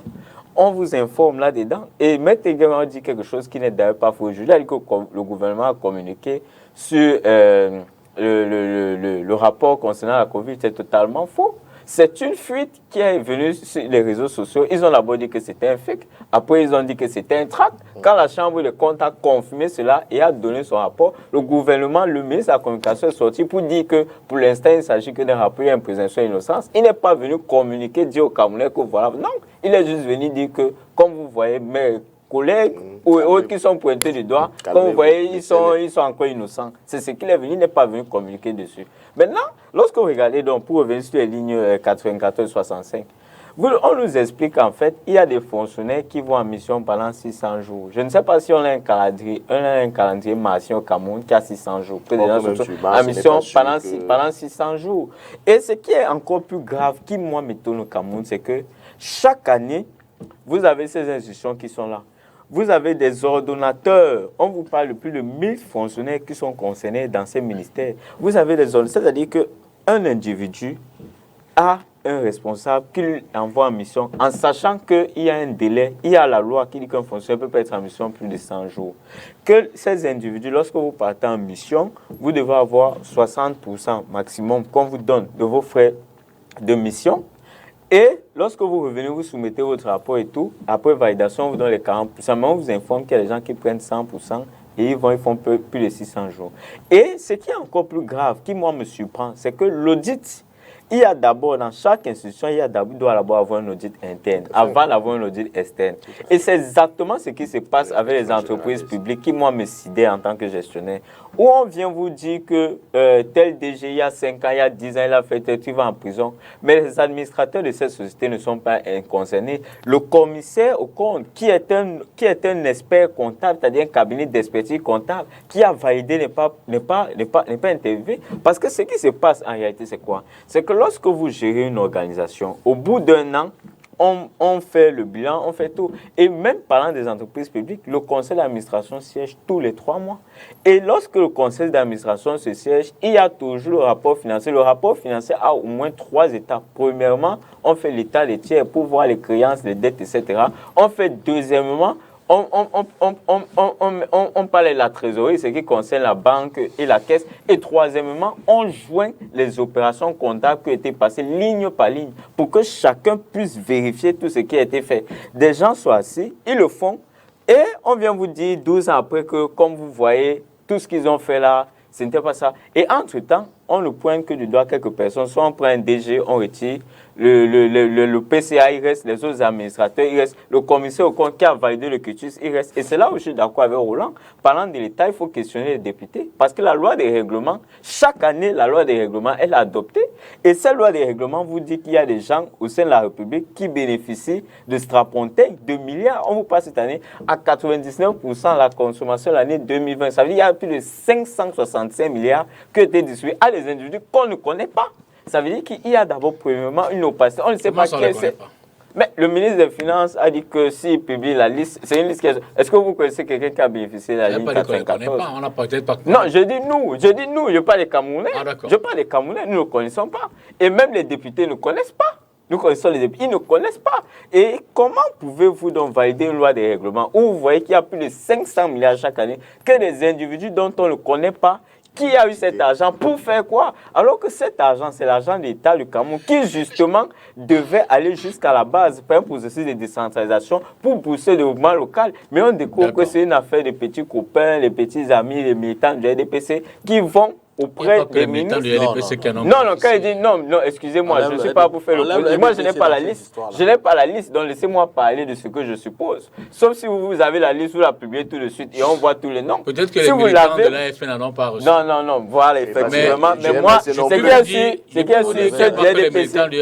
sûr, ceux du RDPC ont reçu. Ne m'amenez pas au couloir d'un certain parti opposition. Je n'entre pas dans ce jeu d'habitat. Mais pour revenir, c'est pour dire quoi? C'est pour dire que lorsqu'on gère la fortune publique, en réalité, on la gère pour le bien-être des Camerounais. Et cette affaire, lorsque vous faites une analyse économique, vous vous rendez compte qu'effectivement, nous sommes justement dans l'antichambre de 2025. Et j'ai le sentiment personnel que le président Paul Biya est en train de vouloir nettoyer lui-même ses propres créatures, ce que lui-même il a créé avant de partir. Et ce ne serait pas une mauvaise chose. J'espère seulement Tegem ne va pas se retrouver là. Parce qu'à défendre ceux qui se lèchent les doigts, Voilà, c'est l'occasion. dangereux. C'est l'occasion de poser la question. Non, Êtes-vous concerné, Maître Tegem, par l'une de ces lignes? même si j'étais concerné, Vous ne le direz pas ici. et même si j'étais concerné, je serais serein. Parce que c'est normal que l'État. J'ai dit l'État l'a toujours fait. Ça ne commence pas cette année. Et puis, M. Yimkoa disait tantôt que celui qui a la quintini, qui est malade, ne sait pas. Mais notre devoir, c'est lui dire qu'il y a la présomption d'innocence. Sauf si je me trompe, mon confrère sur le plateau. Notre devoir, c'est de le former. S'il ne le sait pas, il doit le savoir. Et le soignant aussi. C'est pour ça qu'on a mis en place l'hôpital à Quintini. C'est pour ça qu'on a fait la rénovation que vous voyez. C'est pour ça qu'on a fait des efforts pour rapprocher, pour former les médecins. On a mis en place des facultés de médecine. Il y en avait une en 1982. Aujourd'hui, il y en a plus de 8 ou 6. En 1982, on était moins de 10 millions, on est 26 millions. Et il y a donc, si vous voulez, les deux tiers la qui sont progression montés. n'est pas On est passé d'une faculté à 8. Oui. Et voilà. Donc, un effort a été fait. Université ou faculté? La faculté de médecine. Médecine, ah ok. J'ai dit de médecine. Seulement, on est passé d'une faculté, on en a aujourd'hui 8. Donc, un effort a été fait parce qu'on veut former le maximum de médecins, justement, pour faire un ratio entre le nombre de Camerounais par médecin, le nombre de Camerounais et le nombre de médecins qui doivent les suivre. Donc, un effort est fait. Et donc, Dieu, je ne vous comprends pas, cher confrère. Lorsque vous dites qu'un compte rendu, c'est comme ça, un compte rendu, c'est très sérieux. Lorsque vous n'avez pas, vous ne le savez, vous savez mieux que moi. Vous êtes un mandataire. Vous savez tous les jours que lorsqu'on fait un compte rendu à son mandat, ça veut dire qu'on le respecte. Monsieur Paul Youma a même voulu contester. Après, il a dit non, le ministre de la Communication a communiqué en indiquant c'est un simple rapport. J'ai dit qu'il est venu dire que ses camarades ne sont pas des voleurs. S'il n'est pas venu dire, c'est que le rapport dit que il y a telle personne qui peut être. Il n'est pas venu. Cher monsieur, c'est interdit de sur les dire. braises. S'il le fait pour la formation des citoyens, c'est interdit de dire sur un plateau n'importe où un ministre que quelqu'un a fait quoi ou quoi. Non, je n'ai pas dit. C'est interdit. Oui, Parce mais- que chacun est c'est présumé clair. innocent. Sauf que, Cher monsieur, il c'est n'appartient pas au gouvernement de franchir c'est une, ce pas c'est une regrettable. application de la présomption À géométrie d'innocence à variable. géométrie très variable. Pas du Surtout tout. quand on est du RDPC. Pas du Je peux vous donner des exemples, mais ce n'est pas mon temps de parole. Prenons même le Heureusement. cas du recteur Yonon, par exemple. Laissez Maître Heureusement. Dieu poursuivre. Heureusement. Mais il n'était pas présumé innocent. Mais justement, il était présumé. Le préjudice 4 ans. Mais Son excusez-moi, image. Excusez-moi, cher monsieur, je pense que vous voulez inviter ici. Vous êtes un acteur de la justice, maître. Alors, Paul Youm, À chaque fois que je parle, je suis interrompu. Allez-y, Vous voulez poursuivez. inviter ici un cas laissez Maître Tegem aller qui n'a jusqu'au bout de rien son à temps. voir avec le problème qu'il est en train de poser, que Dipita est en train de poser sur ce plateau. On parlait quand même de présomption Je vais, d'innocence. bien sûr. Et la c'est loi vous dit qui que vous avez pouvez choisi de- comparer Paul Youm, Maître sur la base de Maître cette Dieu. présomption d'innocence. C'est Alors, que, je Paul. vais vous dire une chose. Paul, Vous n'allez pas. Maître, une seconde, je vous en prie. Comment écoutons-le? Au besoin, notons, et puis on le relance. Puisqu'ils ont parlé, ils ont me dit des choses d'une extrême gravité, mais j'ai pu me contenir. J'ai pu me contenir en disant que, mais qu'est-ce qu'ils disent là? Quand même, vous ne pouvez pas, monsieur Youm, même si, sauf à être une juridiction, venir dire que tel a fait. Vous n'avez pas qualité. Vous n'avez pas qualité. Vous devez constater qu'il est présumé innocent jusqu'à ce que sa culpabilité soit établie. Avant, il est présumé innocent. Un peu comme M. Donc, Vamoul c'est comme qui- ça. Mais monsieur, il est présumé innocent. On confirme, je Soit confirme renvoi. juste.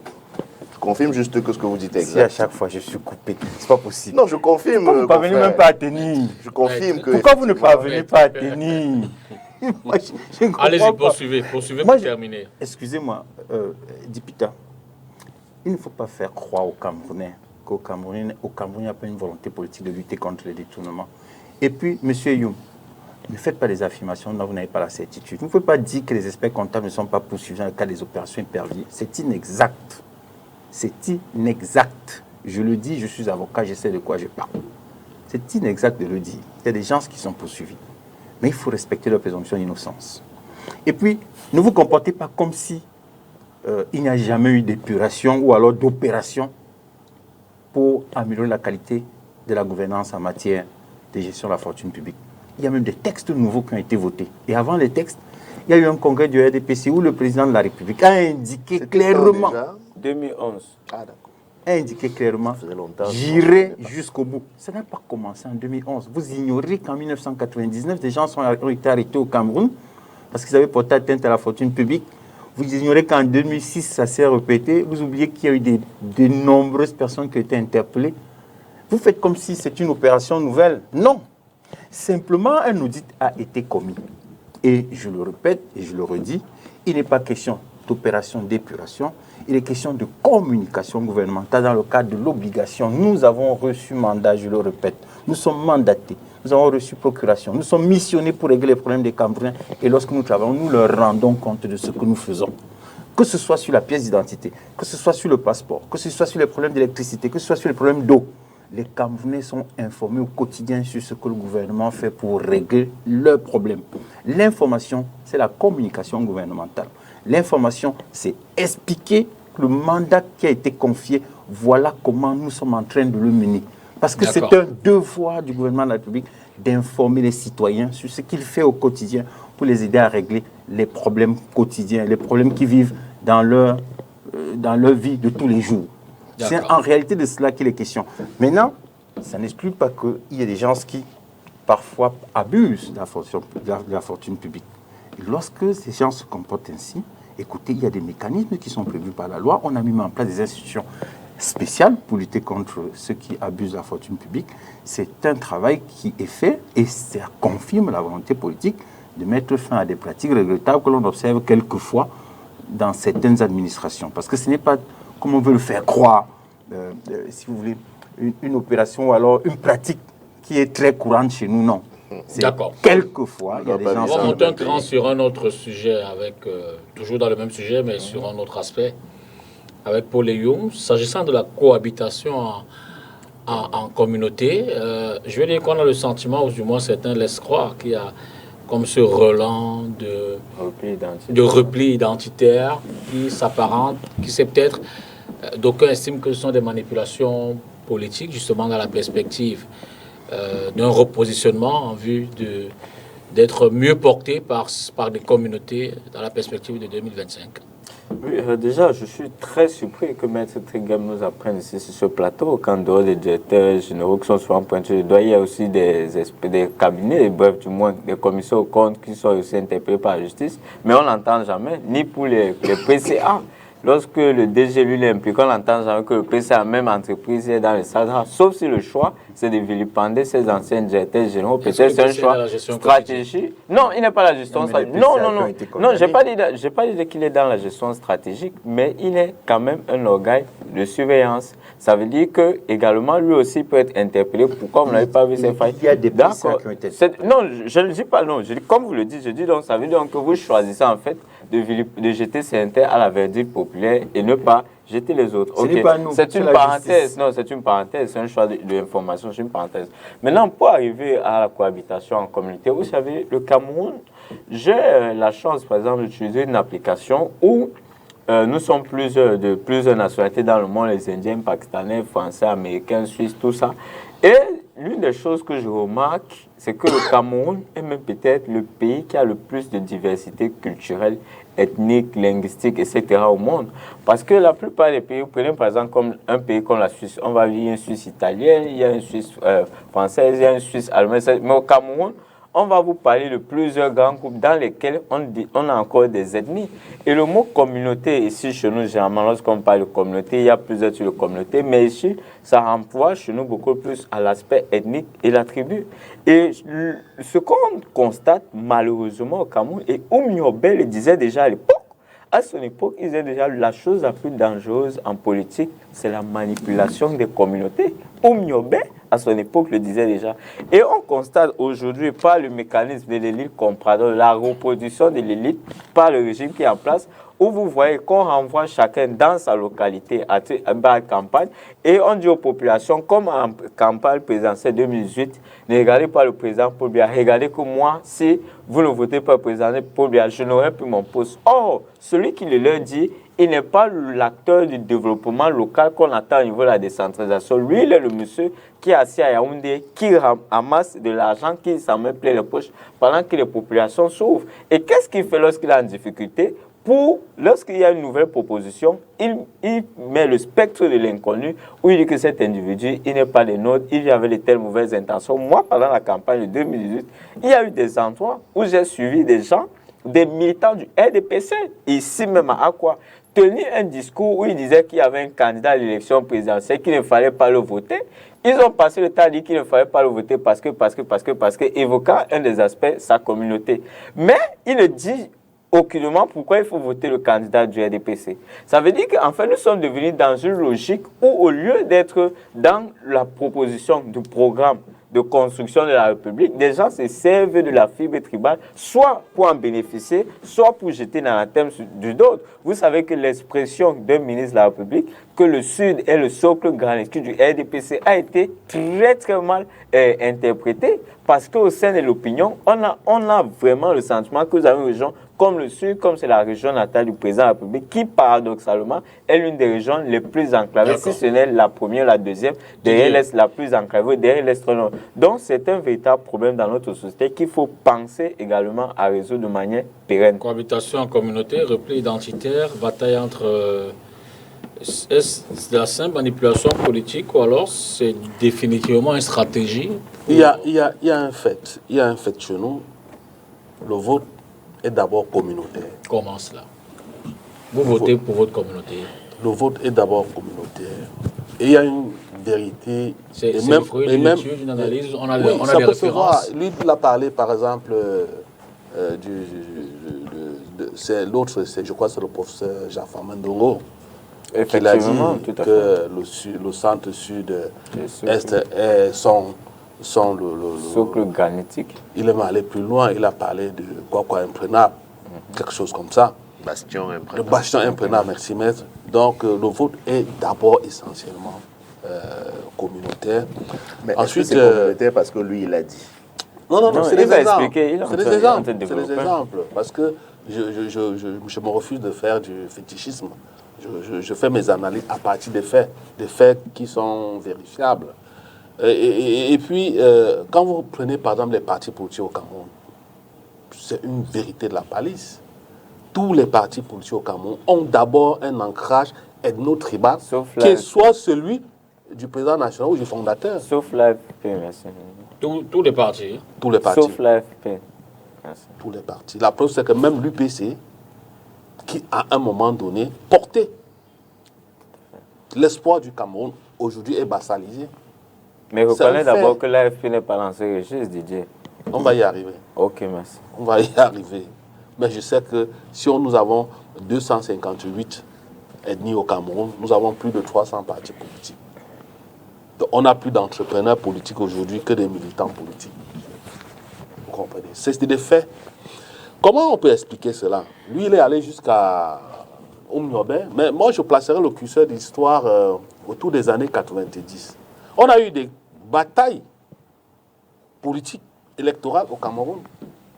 Mais sauf que, après la crise économique, on peut interroger les facteurs exogènes, mais chacun peut le faire. Moi, je resterai sur les facteurs endogènes. Il y a eu la corruption, des choses, la corruption, oui, les détournements de fonds. Et les batailles politiques sont mieux en bataille ethno-tribale. Tout simplement parce que ceux qui avaient la charge, qui devaient répondre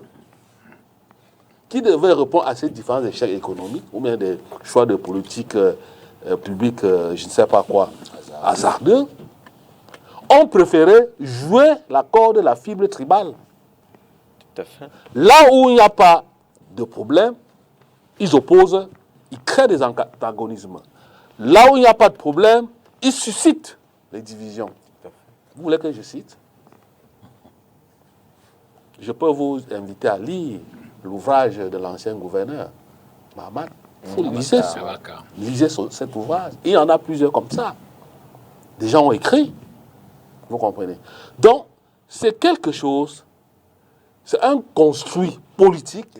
Et je l'ai dit tout à l'heure que, en fait, le tribalisme est une construction fantasmagorique entre les mains de certains acteurs qui ne veulent pas lâcher le pouvoir, qui veulent y rester autant que possible. Donc, ils jouent avec les antagonismes intercommunautaires. Et malheureusement, nous sommes là où nous sommes aujourd'hui. Et il faut aussi interroger la qualité de notre démocratie. Nous avons une démocratie censitaire. C'est vrai. C-E-N. S-I-T-A-I-R-E. Une démocratie bourgeoise. Vous n'avez pas d'argent, vous ne pouvez pas être député. Et ça cause un problème au niveau de la représentation. Peux vous prendre un exemple. Je ne comprends pas pourquoi Londia et Lobo et Londé, qui ont presque le même nombre d'habitants, Londia et Lobo a presque, je crois, 4 ou 5 députés. Londé en a 2. Vous prenez toute la région du Sud. 11. 11 députés. Lovouri. 9. 9 députés. Or, si on va sur la même logique de calcul, le littoral aurait pratiquement 30 députés. Exactement. Pourquoi on empêche? Comme l'extrême nord. Pourquoi on empêche? Je dis Douala, même pas le littoral. Le Vouri. Pourquoi on ne voudrait pas appliquer les mêmes pratiques? La pratique qu'on a appliquée au département du Ndja, pourquoi on ne l'applique pas dans le département du Vouri? Parce que le département du Vouri est essentiellement fondeur. Tout à fait. Parce que si on l'applique ici, on risque d'avoir 20 députés de l'opposition. Cela pose un problème de représentativité. C'est des faits, M. Dipita. Je ne fais pas de la magie. Vous pouvez vérifier. Vous comprenez? Donc, c'est pourquoi nous pensons qu'aujourd'hui que ceux qui passent tout le temps à parler de Samuel Eto'o, du football, des débats, il faut soulever des vrais problèmes. Nous sommes à 3 ans des élections. Il faut déjà penser au recensement général des populations. Exact. Il faut penser au nouveau recoupage des circonscriptions. Découpage. Pour que l'Assemblée nationale soit bien la réalité. reflète la réalité. Maître Dieu. Merci de me donner la parole.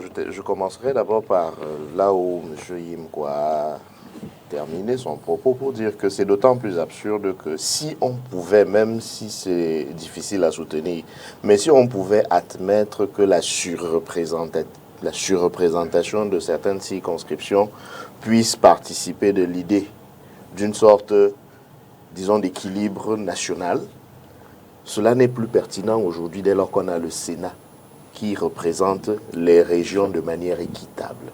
Je veux dire que l'introduction du Sénat met en place un correctif.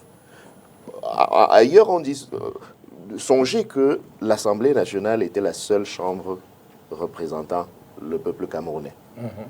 Donc, on pouvait se dire que la logique peut-être coloniale qui a été suivie par les premiers gouvernants du Cameroun était de dire que oui, ok, il y a des zones plus densément peuplées que d'autres. Si on suit la logique essentiellement démographique, certaines régions du pays peuvent dicter leurs lois à d'autres.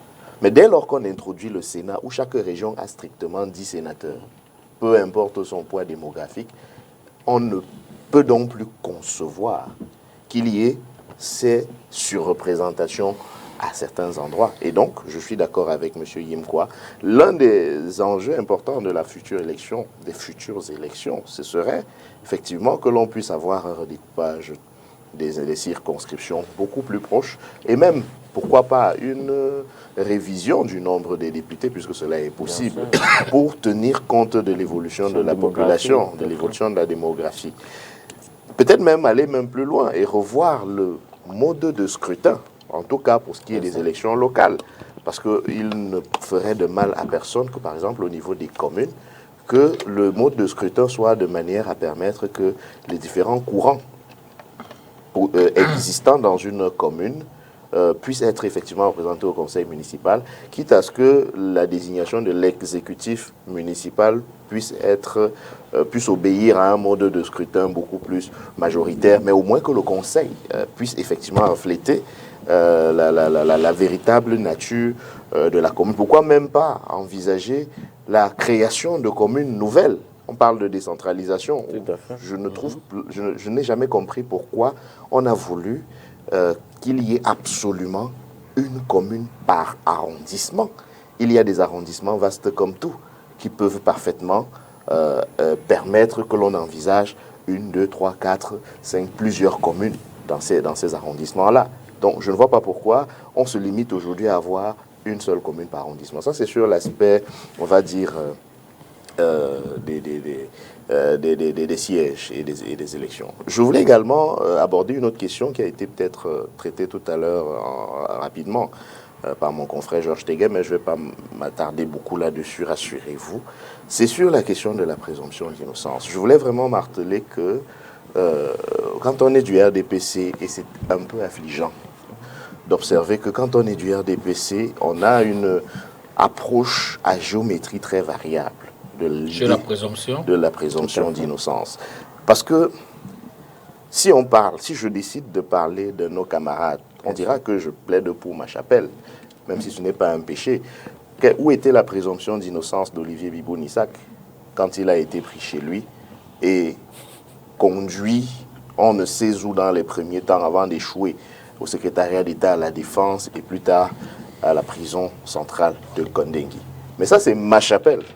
Sauf que c'est tellement affligeant, je le disais tout à l'heure, c'est qu'entre RDPcistes, il y a également cette théorie de l'indignation sélective, de la géométrie variable. Parce que autant un ministre de la communication, tout un ministre de la communication peut prendre sur lui de faire une sortie, une conférence de presse pour inviter l'opinion nationale à respecter la présomption d'innocence des uns et des autres. Mais dans le même temps, il y a d'autres hauts responsables de l'État, membres du gouvernement ou anciens membres du gouvernement, qui font l'objet de milliers de renvois parce que précisément, on n'arrive pas à les condamner pour ceux dont on les accuse. Là aussi, on aurait pu invoquer la présomption d'innocence. J'ai cité le cas de M. Vamolke tout à l'heure. Je ne dis pas qu'il n'est coupable de rien, mais je suis en mesure de dire qu'il est présumé innocent, puisqu'au moins la loi m'autorise à dire cela. Mais que fait-il donc derrière les barreaux? Si donc, il peut être derrière les barreaux et attendre là-bas qu'on trouve des éléments pour le juger, au nom de quoi est-ce que M. le ministre de la Communication nous empêche de souhaiter voir d'autres ministres aussi derrière les barreaux en attendant qu'on ne voit clair dans leur situation? Surtout, et alors même que les mêmes nous expliquent que le fait d'être derrière les barreaux ne veut pas dire que vous êtes déjà condamné, puisqu'il y a la détention provisoire. Donc, il y a de la géométrie variable. On estime que certains sont tellement dignes de respect, qu'il ne faut même pas oser penser qu'ils peuvent avoir des choses à se reprocher. Donc ceux-là, la détention provisoire ne les concerne pas.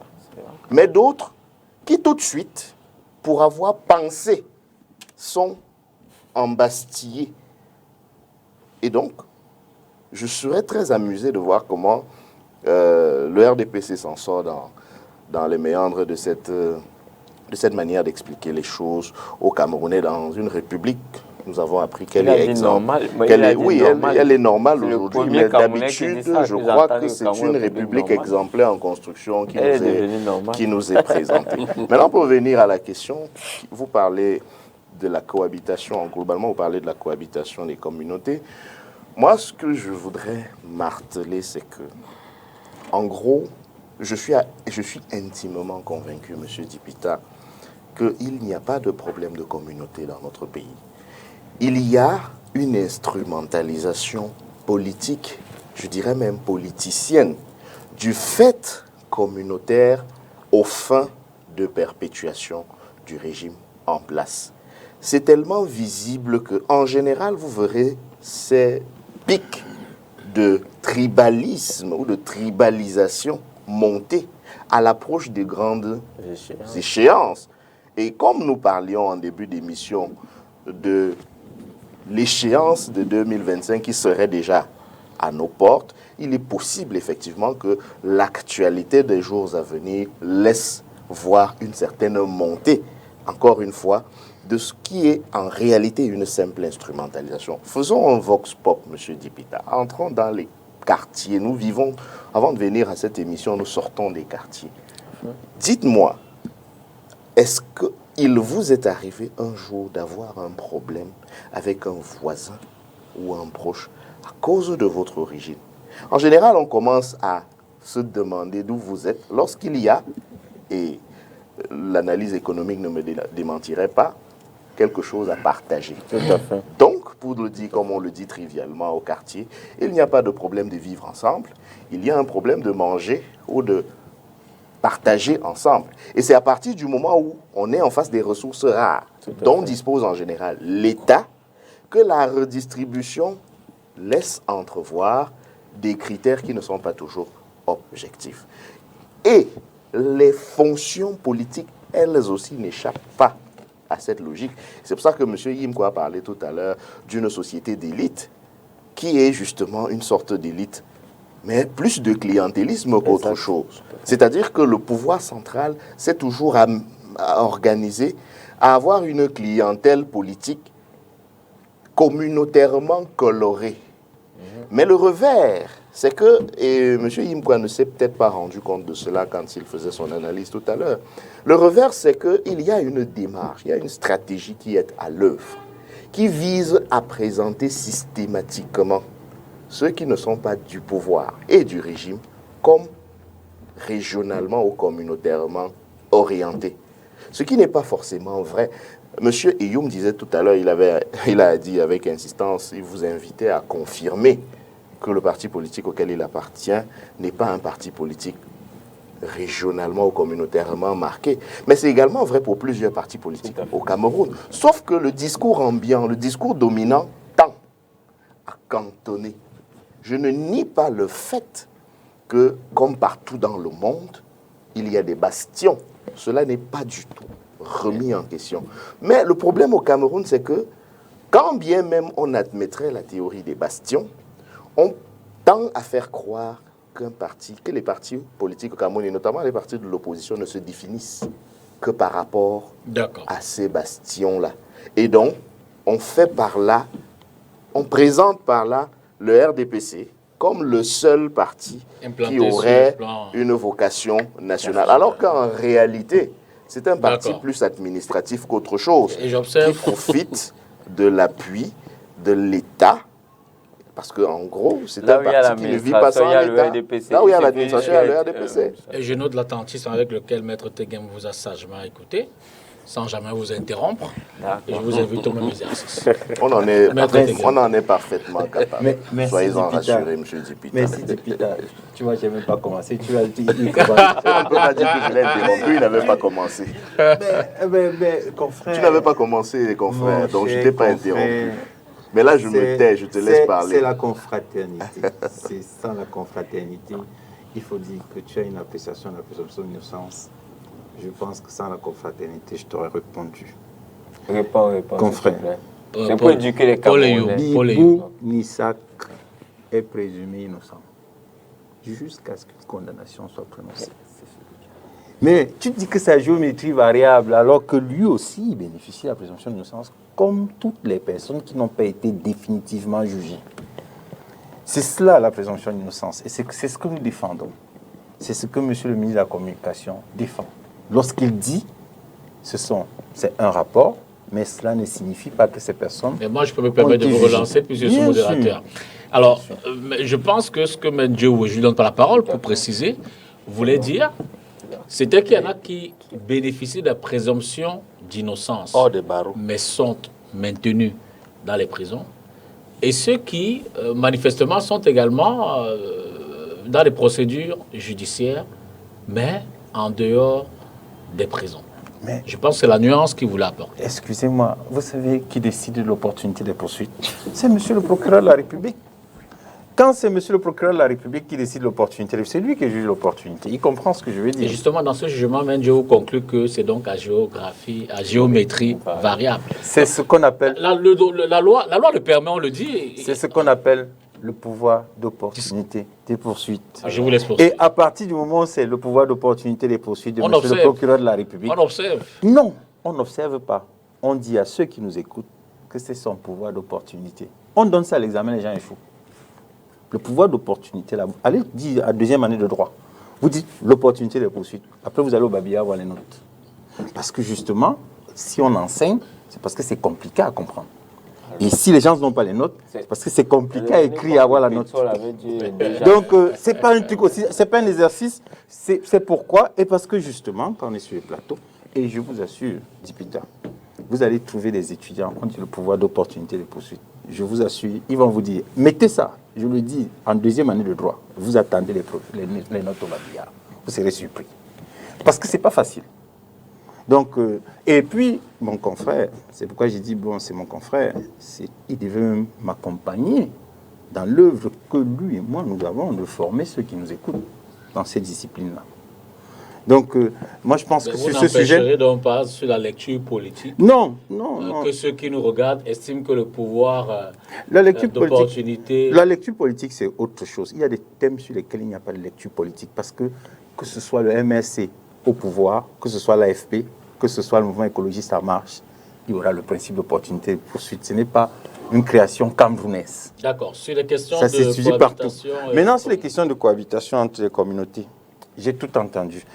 Je comprends qu'il y a des gens qui ont pour seul souci les élections de 2025 parce qu'ils veulent accéder à la situation de responsabilité. Nous, par contre, nous sommes en situation de responsabilité. C'est-à-dire que notre devoir, c'est de communiquer pour dire ce que nous faisons pour régler le problème des communautés.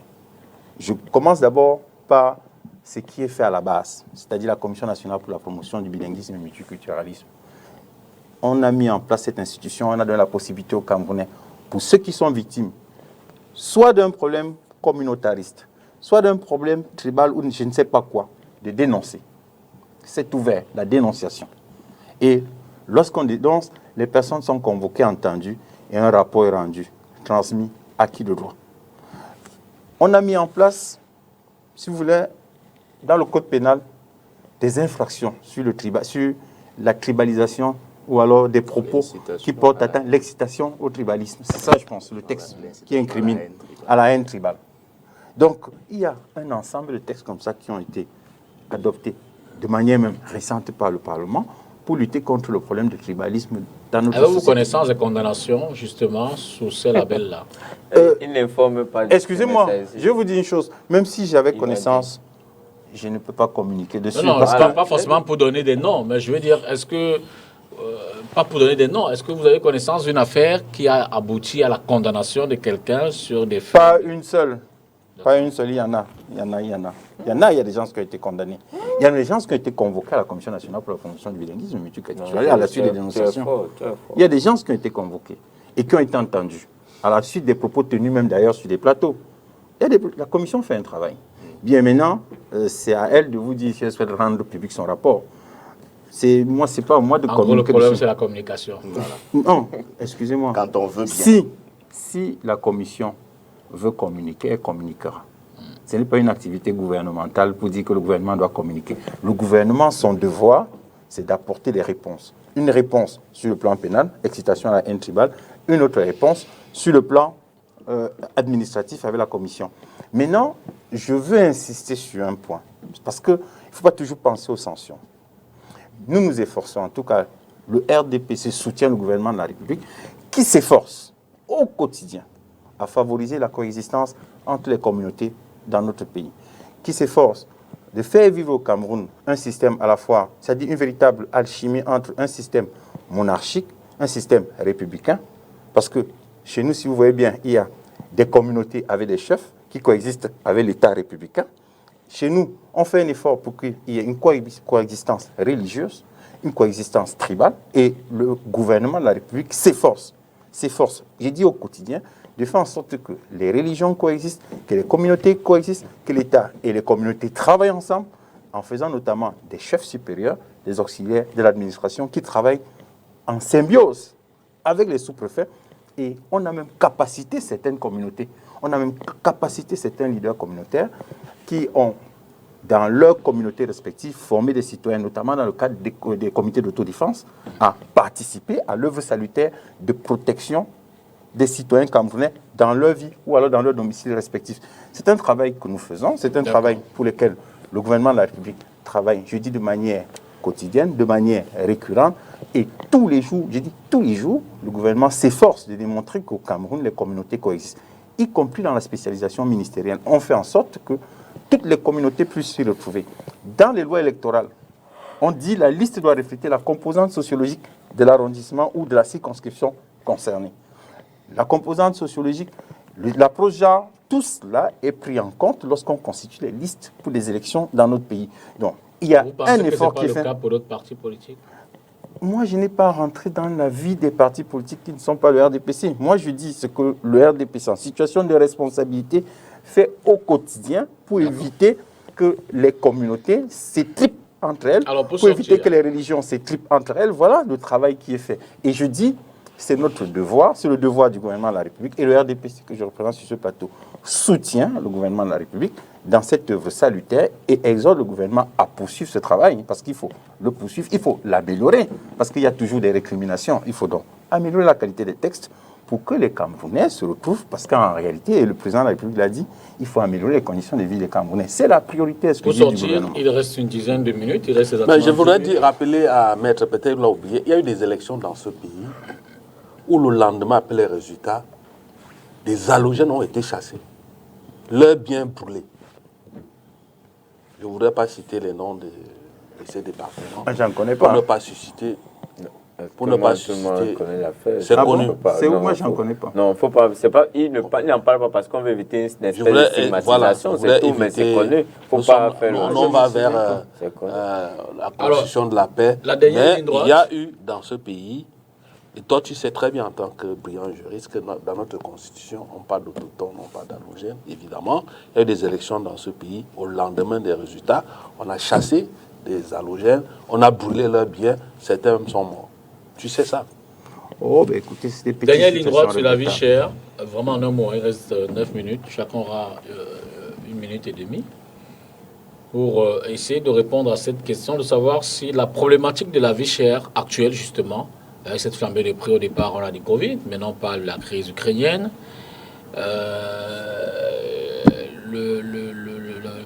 La bouteille d'huile est devenue hors prix. La bouteille de gaz, Introuvable. elle est introuvable. Je ne parle pas des autres produits de première nécessité. Sachez évidemment que dans la batterie de mesures prises par le gouvernement, il était question à une certaine époque de protéger ou alors d'essayer de faire un plafonnement des prix d'un certain nombre de produits accessibles tout au moins pour les plus désœuvrés. Aujourd'hui, on a l'impression que tout cela est hors contrôle.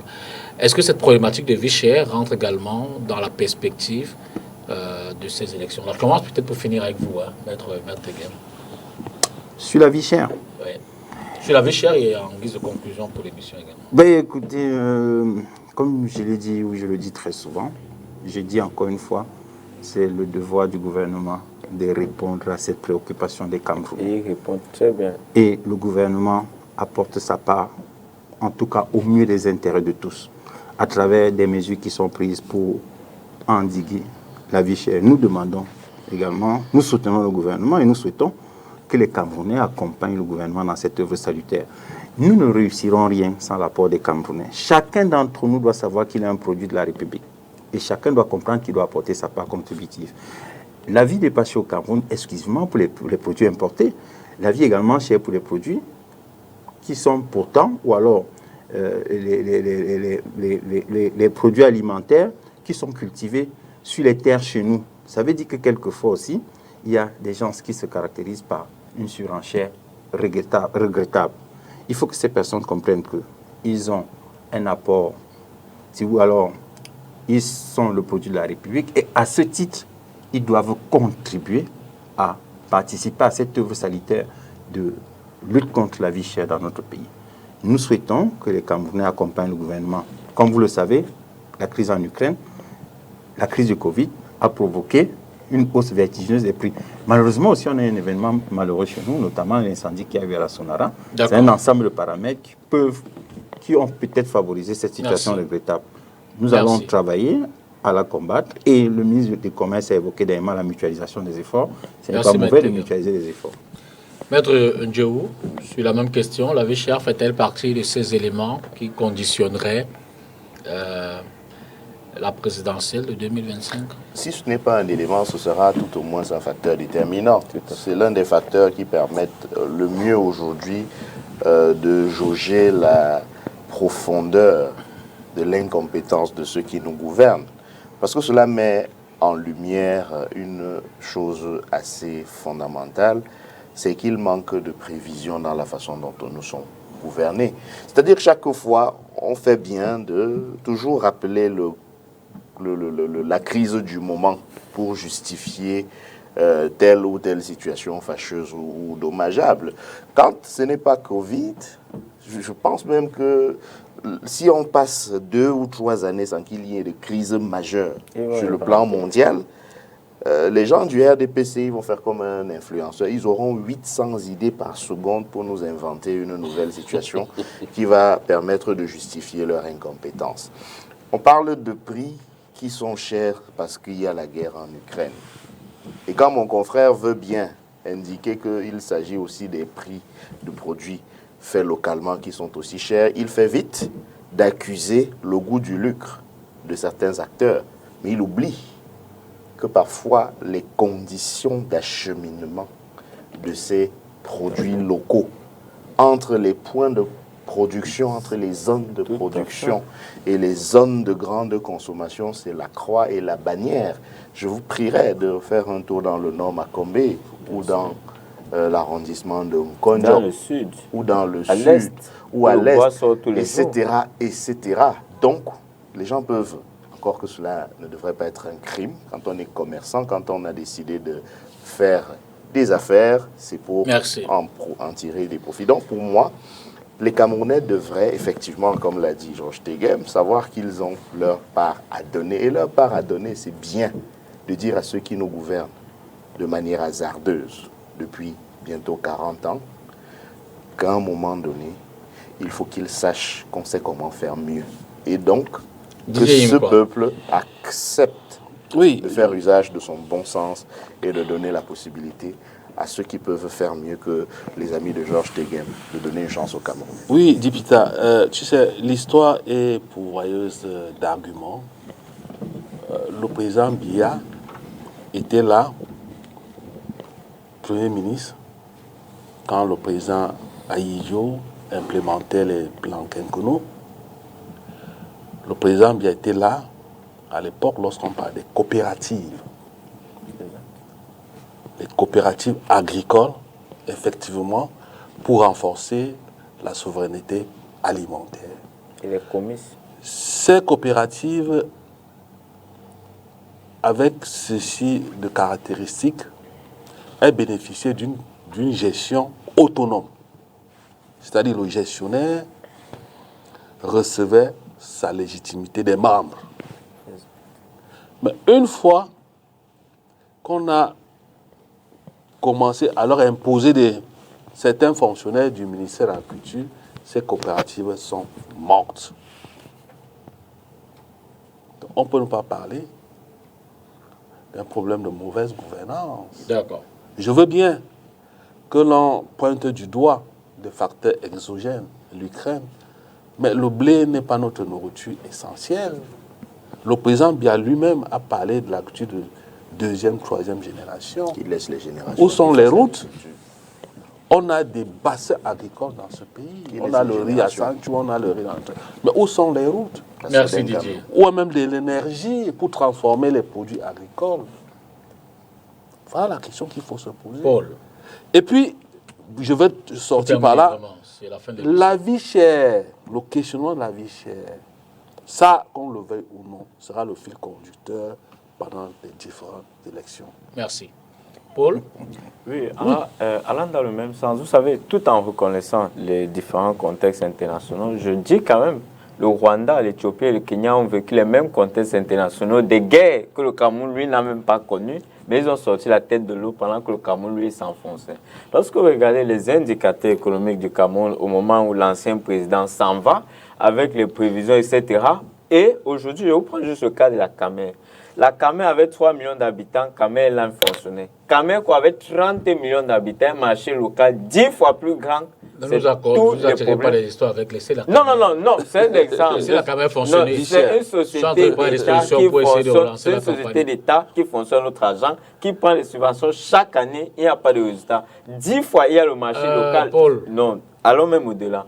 Maintenant, l'autre chose qu'il faut comprendre, c'est que dans ce contexte international, il y a la politique agricole. Nous avions, sur le président Ahidjo, il y avait des organismes comme l'ONCPB qui étaient là, qui nous permettaient, il y avait les CAMCHIP, tous ces... Nous sommes en fin d'émission là. Je sais très bien. Nous sommes, en tout cas, en gros, ce que nous voulons faire comprendre, c'est que le Cameroun est victime de ces mauvaises orientations politiques. Et nous, à l'AFP, chaque fois qu'on parle de vie chère, à l'AFP, on pense à un homme, un très grand monsieur qui était un visionnaire pour ce pays, qui est décédé il y a 2 ans, Bernard Djonga. le président du CRAC. Parce qu'au Cameroun, Merci. le CRAC est le parti politique qui a le plus travaillé sur les questions agricoles, qui devait non seulement renforcer les emplois dans le milieu rural, qui devait éviter l'exode Merci, rural, Paul. qui amène l'insalubrité, la promiscuité, la délinquance et tout ce qui va avec. Oléo, merci. Je Maître vous Dio, remercie, merci. M. Dipita. Mais on n'a Merci. plus besoin de trop parler pour Merci. démontrer l'incompétence de Maître Tegem. Maître Georges Tegem, merci. Merci à vous à la maison également d'avoir regardé cette autre édition de Cartes sur table. Bonsoir et à mardi prochain.